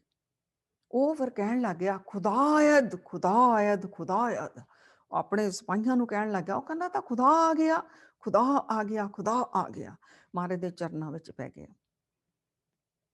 ਬਸ ਸਾਰੀ ਉਮਰ ਫਿਰ ਉਹਨੇ ਪੀਰਾਂ ਫਕੀਰਾਂ ਵਾਲਾ ਜੀਵਨ ਬਤੀਤ ਕੀਤਾ। ਇਹੋ ਜਿਹੀ ਗੁਰੂ ਗੋਬਿੰਦ ਸਿੰਘ ਜੀ ਮਹਾਰਾਜ ਦੀ ਮੇਰਾ ਭਰੀ ਦ੍ਰਿਸ਼ਟੀ। ਮਹਾਰਾਜ ਨੇ ਉਹਨੂੰ ਕਿਹਾ ਤੇਰੀ ਰੂਹ ਜਿਹੜੀ ਉਹ ਪਿਆਸੀ ਹੈ ਬੰਦਗੀ ਦੀ, ਤੂੰ ਖੂਨ ਦਾ ਪਿਆਸਾ ਕਿਉਂ ਹੋਇਆ ਫਿਰਦਾ। ਸੋ ਸੰਗਤ ਜੀ, ਵੱਡੇ ਵੱਡੇ ਜਰਨੈਲ ਜਿਨ੍ਹਾਂ ਦੇ ਅੰਦਰ ਕਿਤੇ ਨਾ ਕਿਤੇ ਸੱਚ ਛੁਪਿਆ ਹੋਇਆ ਸੀ, ਉੱਪਰੋਂ ਬਾਹਰੋਂ ਮੈਲਾਂ ਜੰਮੀਆਂ ਹੋਈਆਂ ਸਨ, ਉਹ ਪਰਦੇ ਉਤਰੇ। ਵੱਡੇ ਵੱਡੇ ਪੀਰ ਫਕੀਰ ਕਾਜ਼ੀ ਔਲੂਆ ਗੁਰੂ ਗੋਬਿੰਦ ਸਿੰਘ ਮਹਾਰਾਜ ਦੇ ਚਰਨਾਂ ਵਿੱਚ ਝੁਕੇ, ਔਰ ਖੁਦਾ ਦੇ ਸਾਕਾਰ ਵੀ ਦਰਸ਼ਨ ਕੀਤੇ, ਆਪਣੇ ਅੰਤਰ ਆਤਮਾ ਨਿਰਾਕਾਰ ਦੇ ਵੀ ਦਰਸ਼ਨ ਕੀਤੇ। ਧੰਨ ਪੀਰ ਬੁੱਧੂ ਸ਼ਾਹ ਜੀ, ਜਿਨ੍ਹਾਂ ਨੇ ਤਾਂ ਆਪਣਾ ਆਪ ਹੀ ਆਪਣਾ ਪਰਿਵਾਰ ਸਾਰਾ ਵਾਰ ਕੇ ਰੱਖ ਦਿੱਤਾ। ਫਿਰ 1704 ਵਿੱਚ ਉਸਮਾਨ ਖਾਨ, ਉਹ ਫਿਰ ਜਦੋਂ ਪਤਾ ਚੱਲਿਆ ਨਾ ਕਿ ਗੁਰੂ ਗੋਬਿੰਦ ਸਿੰਘ ਜੀ ਦੀ ਸ਼ਾਨਾਂ ਬੀਣਾ ਹੋਈਆਂ ਸਾਰੀਆਂ, ਵੀ ਪੀਰ ਜੀ ਨੇ ਮਦਦ ਕੀਤੀ ਹੈ, ਇਸਲਾਮ ਦੇ ਹੋ ਕੇ ਗੁਰੂ ਗੋਬਿੰਦ ਸਿੰਘ ਜੀ ਦੀ ਮਦਦ ਕੀਤੀ ਹੈ। ਇਹਨੇ ਫਿਰ ਚੰਗੀ ਤਰ੍ਹਾਂ ਪੀਰ ਜੀ ਦਾ ਜਿਹੜਾ ਘਰ ਢਾਇਆ, ਸਾਰਾ ਕੁਛ ਇਹਨੇ ਤਹਿਸ ਨਹਿਸ ਕੀਤਾ। ਉੱਥੇ ਪੀਰ ਜੀ ਦੀ ਵੀ ਸ਼ਹੀਦੀ ਹੋਈ ਉਹਦੇ ਵਿੱਚ। ਔਰ ਨਸੀਰਾ ਬੇਗਮ, ਉਹ ਖੁਦ ਤਲਵਾਰ ਲੈ ਕੇ ਫਿਰ ਜੰਗੇ ਮੈਦਾਨ ਵਿੱਚ ਉਤਰੀ, ਉਹਨੇ ਵੀ ਡਟ ਕੇ ਮੁਕਾਬਲਾ ਕੀਤਾ, ਉਹਨੇ ਵੀ ਉੱਥੇ ਸ਼ਹੀਦੀ ਪਾਈ। ਤਾਂ ਪੀਰ ਜੀ ਦਾ ਇੱਕ ਪੁੱਤਰ ਜਿਹੜਾ ਉਸ ਵਕਤ ਉਹ ਬਾਹਰ ਗਿਆ ਹੋਇਆ ਸੀ, ਉੱਥੇ ਨਹੀਂ ਸੀਗਾ, ਉਹ ਬਚ ਗਿਆ। ਤਾਂ ਇਹ ਵੀ ਪੀਰ ਜੀ ਦੀ ਵੀ ਸ਼ਹੀਦੀ ਹੋਈ, ਬੀਬੀ ਨਸੀਰਾ ਬੇਗਮ ਦੀ, ਉਹਨਾਂ ਦੇ ਧਰਮ ਪਤਨੀ ਦੀ ਵੀ ਹੋਈ। ਉਹ ਪੁੱਤਰ ਜਿਹੜਾ ਬਚ ਗਿਆ, ਉੱਥੋਂ ਫਿਰ ਪੀਰ ਜੀ ਦਾ ਖਾਨਦਾਨ ਜਿਹੜਾ ਅੱਗੇੋਂ ਅੱਜ ਚੱਲਿਆ ਆ ਰਿਹਾ। ਉਹਨਾਂ ਦੀ 8ਵੀਂ ਪੀੜ੍ਹੀ ਜਿਹੜੀ ਹੈ, ਉਹ ਫਿਰ ਹੁਣ ਅੱਜ ਦੀ ਡੇਟ ਵਿੱਚ ਕਿਹਾ ਜਾਂਦਾ ਕਿ ਅਮਰੀਕਾ ਕੈਲੀਫੋਰਨੀਆ ਦੇ ਵਿੱਚ ਹੈ, ਉਹ ਰਹਿ ਰਹੇ ਨੇ। ਔਰ ਜਿਹੜੀਆਂ ਗੁਰੂ ਗੋਬਿੰਦ ਸਿੰਘ ਜੀ ਨੇ ਪੀਰ ਜੀ ਨੂੰ ਨਿਸ਼ਾਨੀਆਂ ਦਿੱਤੀਆਂ ਸਨ, ਆਪਣਾ ਜਿਹੜਾ ਕੰਘਾ ਔਰ ਕੇਸ ਸਮੇਤ, ਮਹਾਰਾਜ ਦੀ ਦਸਤਾਰ, ਔਰ ਸਰੋਪਾ ਜਿਹੜਾ ਦਿੱਤਾ ਸੀਗਾ, ਔਰ ਇੱਕ ਛੋਟੀ ਕਿਰਪਾਨ ਜਿਹੜੀ ਦਿੱਤੀ ਗਈ ਸੀ ਪੀਰ ਜੀ ਨੂੰ ਭੇਟ ਮਹਾਰਾਜ ਜੀ ਨੇ ਪ੍ਰੇਮ ਵਿੱਚ, ਉਹ ਅੱਜ ਵੀ ਉਹਨਾਂ ਦੇ ਪਰਿਵਾਰ ਦੇ ਕੋਲ ਨੇ। ਸੰਗਤਾਂ ਦਰਸ਼ਨ ਕਰਦੀਆਂ ਨੇ ਉਹਨਾਂ ਚੀਜ਼ਾਂ ਦੇ। ਔਰ ਇੱਕ SGPC ਵੀ ਕਹਿ ਰਹੀ ਹੈ ਸਾਰੀਆਂ ਭੇਟਾਂ ਸਾਡੇ ਕੋਲ ਨੇ, ਸ਼੍ਰੋਮਣੀ ਗੁਰਦੁਆਰਾ ਪ੍ਰਬੰਧਕ ਕਮੇਟੀ। ਲੇਕਿਨ ਉਹ ਹਾਲੇ ਤੱਕ ਇਹ ਨਹੀਂ ਦੱਸ ਸਕੇ ਵੀ ਸਾਡੇ ਪਾਸ ਇਹ ਕਿੱਥੋਂ ਆਈਆਂ। ਉਹਨਾਂ ਦੇ ਖਾਨਦਾਨ ਵਾਲੇ ਤਾਂ ਦੱਸ ਰਹੇ ਨੇ ਵੀ ਸਾਡੇ ਵੱਡਿਆਂ ਵਡੇਰਿਆਂ ਤੋਂ ਸਾਡੇ ਪਾਸ ਇਹ ਆਈਆਂ ਨੇ। ਸੋ ਇਹਦੇ ਲਈ ਹੋਰ ਖੋਜਾਂ ਦੀ ਹਾਲੇ ਲੋੜ ਹੈ ਕਿ ਇਹ ਮਹਾਰਾਜ ਦੀਆਂ ਵਸਤਾਂ ਕਿੱਥੇ ਨੇ। ਸੰਗਤ ਜੀ, ਆਪ ਗਵਾਈਏ ਤਾਂ ਸਹੁ ਪਾਈਏ, ਔਰ ਕੈਸੀ ਚਤਰਾਈ। ਇਹ ਪੀਰ ਜੀ ਦਾ ਜੀਵਨ, ਆਪਣਾ ਆਪ ਤਨ ਮਨ ਧਨ ਸਭ ਸੌਂਪ ਗੁਰ ਕੋ ਹੁਕਮ ਮੰਨਿਆ ਪਾਈਏ। ਸੋ ਖੁਦਾ ਦਾ ਹੀ ਰੂਪ ਹੋ ਗਏ ਪੀਰ ਜੀ, ਪੀਰ ਬੁੱਧੂ ਸ਼ਾਹ। ਇਹ ਸਾਰੇ ਹੀ ਜਿਨ੍ਹਾਂ ਨੇ ਵੀ ਗੁਰੂ ਸਾਹਿਬ ਮਹਾਰਾਜ ਜੀ ਦੇ ਦਰਸ਼ਨ ਕਰਕੇ ਆਪਣਾ ਆਪ ਸਮਰਪਿਤ ਕੀਤਾ, ਗੁਰੂ ਮਹਾਰਾਜ ਨੇ ਜਿਹੜੇ ਬਚਨ ਗਏ ਸੀ ਵੀ ਸੇਵਾ ਕਰਦਿਆਂ ਕਰਦਿਆਂ ਇੰਨਾ ਮੈਂ ਭਾਵ ਮਿਟ ਜਾਵੇ ਕਿ ਖੁਦਾ ਤੁਹਾਨੂੰ ਜਿਹੜਾ ਨੌਕਰ ਤੋਂ ਮਾਲਕ ਬਣਾ ਦੇਵੇ। ਇਹੋ ਜਿਹਾ ਜੀਵਨ ਗੁਰੂ ਗੋਬਿੰਦ ਸਿੰਘ ਜੀ ਮਹਾਰਾਜ ਜੀ ਬਖਸ਼ਦੇ ਨੇ। ਤਾਂ ਸੰਗਤ ਜੀ, ਸਾਨੂੰ ਵੀ ਅੱਜ ਜ਼ਰੂਰਤ ਹੈ ਇਹ ਸੇਵਾ ਸਿਮਰਨ ਬੰਦਗੀ ਨਿਮਰਤਾ ਵਿੱਚ ਕਰਦਿਆਂ ਕਰਦਿਆਂ, ਤਾਂ ਕਿ ਗੁਰੂ ਦੀਆਂ ਖੁਸ਼ੀਆਂ ਸਾਨੂੰ ਤਾਂ ਹੀ ਮਿਲਣੀਆਂ ਨੇ। ਤਾਂ ਮਹਾਰਾਜ ਜੀ ਕਹਿੰਦੇ ਅਗਰ ਸੇਵਾ ਸਿਮਰਨ ਕਰਦਿਆਂ ਕਰਦਿਆਂ ਮੈਂ ਹਉਮੈ ਆ ਗਈ, ਫਿਰ ਤਾਂ ਆਤਮਿਕ ਮੌਤ ਹੈ। ਸੋ ਸਾਨੂੰ ਆਤਮਿਕ ਜੀਵਨ ਮਿਲੇ, ਮਹਾਰਾਜ ਦੇ ਬਚਨਾਂ ਦੇ ਉੱਤੇ ਅਸੀਂ ਚੱਲੀਏ, ਇਹਨਾਂ ਪੀਰਾਂ ਫਕੀਰਾਂ ਨੂੰ ਅਸੀਂ ਨਤਮਸਤਕ ਹੋਈਏ ਦਿਲ ਦੀਆਂ ਗਹਿਰਾਈਆਂ ਤੋਂ। ਤੁਹਾਡੇ ਹਿਰਦੇ ਵਿੱਚ ਇੰਨਾ ਪ੍ਰੇਮ ਸੀ, ਇੰਨਾ ਪ੍ਰੇਮ ਸੀ, ਤੁਸੀਂ ਆਪਣੇ ਆਪਣੇ ਪਰਿਵਾਰਾਂ ਦੀ ਪਰਵਾਹ ਨਹੀਂ ਕੀਤੀ। ਇਹ ਜਿਹੜਾ ਸੱਚ ਦਾ ਜਿਹੜਾ ਧਰਮ ਯੁੱਧ ਸੀ, ਇਹਦੇ ਵਿੱਚ ਤੁਸੀਂ ਆਪਣਾ ਆਪ ਕੁਰਬਾਨ ਕੀਤਾ। ਸਾਡੇ ਅੰਦਰ ਵੀ ਇੱਦਾਂ ਦਾ ਪ੍ਰੇਮ ਹੋਵੇ ਕਿ ਅਸੀਂ ਸਰੀਰਾਂ ਤੋਂ ਪਾਰ ਹੋ ਜਾਈਏ, ਅਸੀਂ ਮੋਹ ਮਮਤਾ ਤੋਂ ਉੱਪਰ ਉੱਠ ਜਾਈਏ, ਅਸੀਂ ਵੀ ਸੱਚ ਦੇ ਆਸ਼ਿਕ ਹੋਈਏ, ਸੱਚ ਦੇ ਮਾਰਗ ਦੇ ਉੱਤੇ ਅਸੀਂ ਚੱਲੀਏ ਸਾਰੇ ਜਾਣੇ, ਔਰ ਨਿਮਰਤਾ ਦੀ ਸਾਨੂੰ ਬਖਸ਼ਿਸ਼ ਮਿਲੇ। ਇਹਨਾਂ ਪੀਰਾਂ ਫਕੀਰਾਂ ਗੁਰੂ ਮਹਾਰਾਜ ਜੀ ਪੀਰਾਂ ਦੇ ਪੀਰ ਸਤਿਗੁਰਾਂ ਦੇ ਚਰਨਾਂ ਵਿੱਚ ਅਸੀਂ ਇਹੀ ਬੇਨਤੀ ਕਰੀਏ ਕਿ ਮਹਾਰਾਜ ਜੀ ਸਾਡੇ ਸਾਰਿਆਂ ਉੱਤੇ ਵੀ ਆਪਣੀ ਬਖਸ਼ਿਸ਼ ਕਰੋ। ਅਸੀਂ ਤਾਂ ਮੈਂ ਦੇ ਨਾਲ ਭਰੇ ਹੋਏ, ਵਿਕਾਰਾਂ ਦੇ ਨਾਲ ਭਰੇ ਹੋਏ, ਮੋਹ ਦੇ ਵਿੱਚ ਫਸੇ ਹੋਏ ਮਹਾਰਾਜ ਜੀ। ਇਹ ਸਾਡੇ ਸਾਰੇ ਯੋਗਣ ਜਿਹੜੇ ਨੇ ਇਹਨਾਂ ਨੂੰ ਤੁਸੀਂ ਨਿਵਾਰੋ ਮਹਾਰਾਜ ਜੀ। ਮੈਂ ਨਿਰਗੁਣ ਹਾਰੇ ਕੋ ਗੁਣ ਨਹੀਂ, ਲੇਕਿਨ ਆਪੇ ਤਰਸ ਪਿਓਈ। ਤੁਸੀਂ ਤਰਸ ਰਹਿਮਤ ਦੇ ਘਰ ਵਿੱਚ ਆਓ, ਸਾਨੂੰ ਸਾਰਿਆਂ ਨੂੰ ਆਪਣੇ ਇਸ ਸੱਚ ਦੇ ਮਾਰਗ ਤੇ ਲਿਜਾ ਕੇ ਮਹਾਰਾਜ ਜੀ ਸਾਡੀ ਉਂਗਲ ਪਕੜ ਕੇ ਸਾਨੂੰ ਸਰਗੁਣ ਤੇ ਨਿਰਗੁਣ ਪਰਮਾਤਮਾ ਜਿਹੜਾ ਹੈ ਉਹਦੇ ਵਿੱਚ ਸਾਨੂੰ ਅਭੇਦ ਕਰੋ ਜੀ। ਸੰਗਤ ਜੀ ਹੋਈਆਂ ਭੁੱਲਾਂ ਗਲਤੀਆਂ ਬਖਸ਼ ਦੇਣੀਆਂ, ਬੇਅੰਤ ਭੁੱਲਾਂ ਹੁੰਦੀਆਂ ਨੇ, ਆਪ ਬਖਸ਼ ਦੇਣਾ। ਆਪਣੀ ਕਿਰਪਾ ਦ੍ਰਿਸ਼ਟੀ ਹਮੇਸ਼ਾ ਬਣਾ ਕੇ ਰੱਖਣਾ। ਸੰਗਤ ਜੀ ਤੁਹਾਡੀਆਂ ਸੰਗਤਾਂ ਦੀ ਚਰਨਾਂ ਦੀ ਧੂੜੀ ਪਿੱਛੇ ਮਹਾਰਾਜ ਜੀ ਸਾਨੂੰ ਵੀ ਸੰਗਤ ਵਿੱਚ ਬਿਠਾ ਲੈਂਦੇ ਨੇ ਜੀ। ਵਾਹਿਗੁਰੂ ਜੀ ਕਾ ਖਾਲਸਾ, ਵਾਹਿਗੁਰੂ ਜੀ ਕੀ ਫਤਿਹ।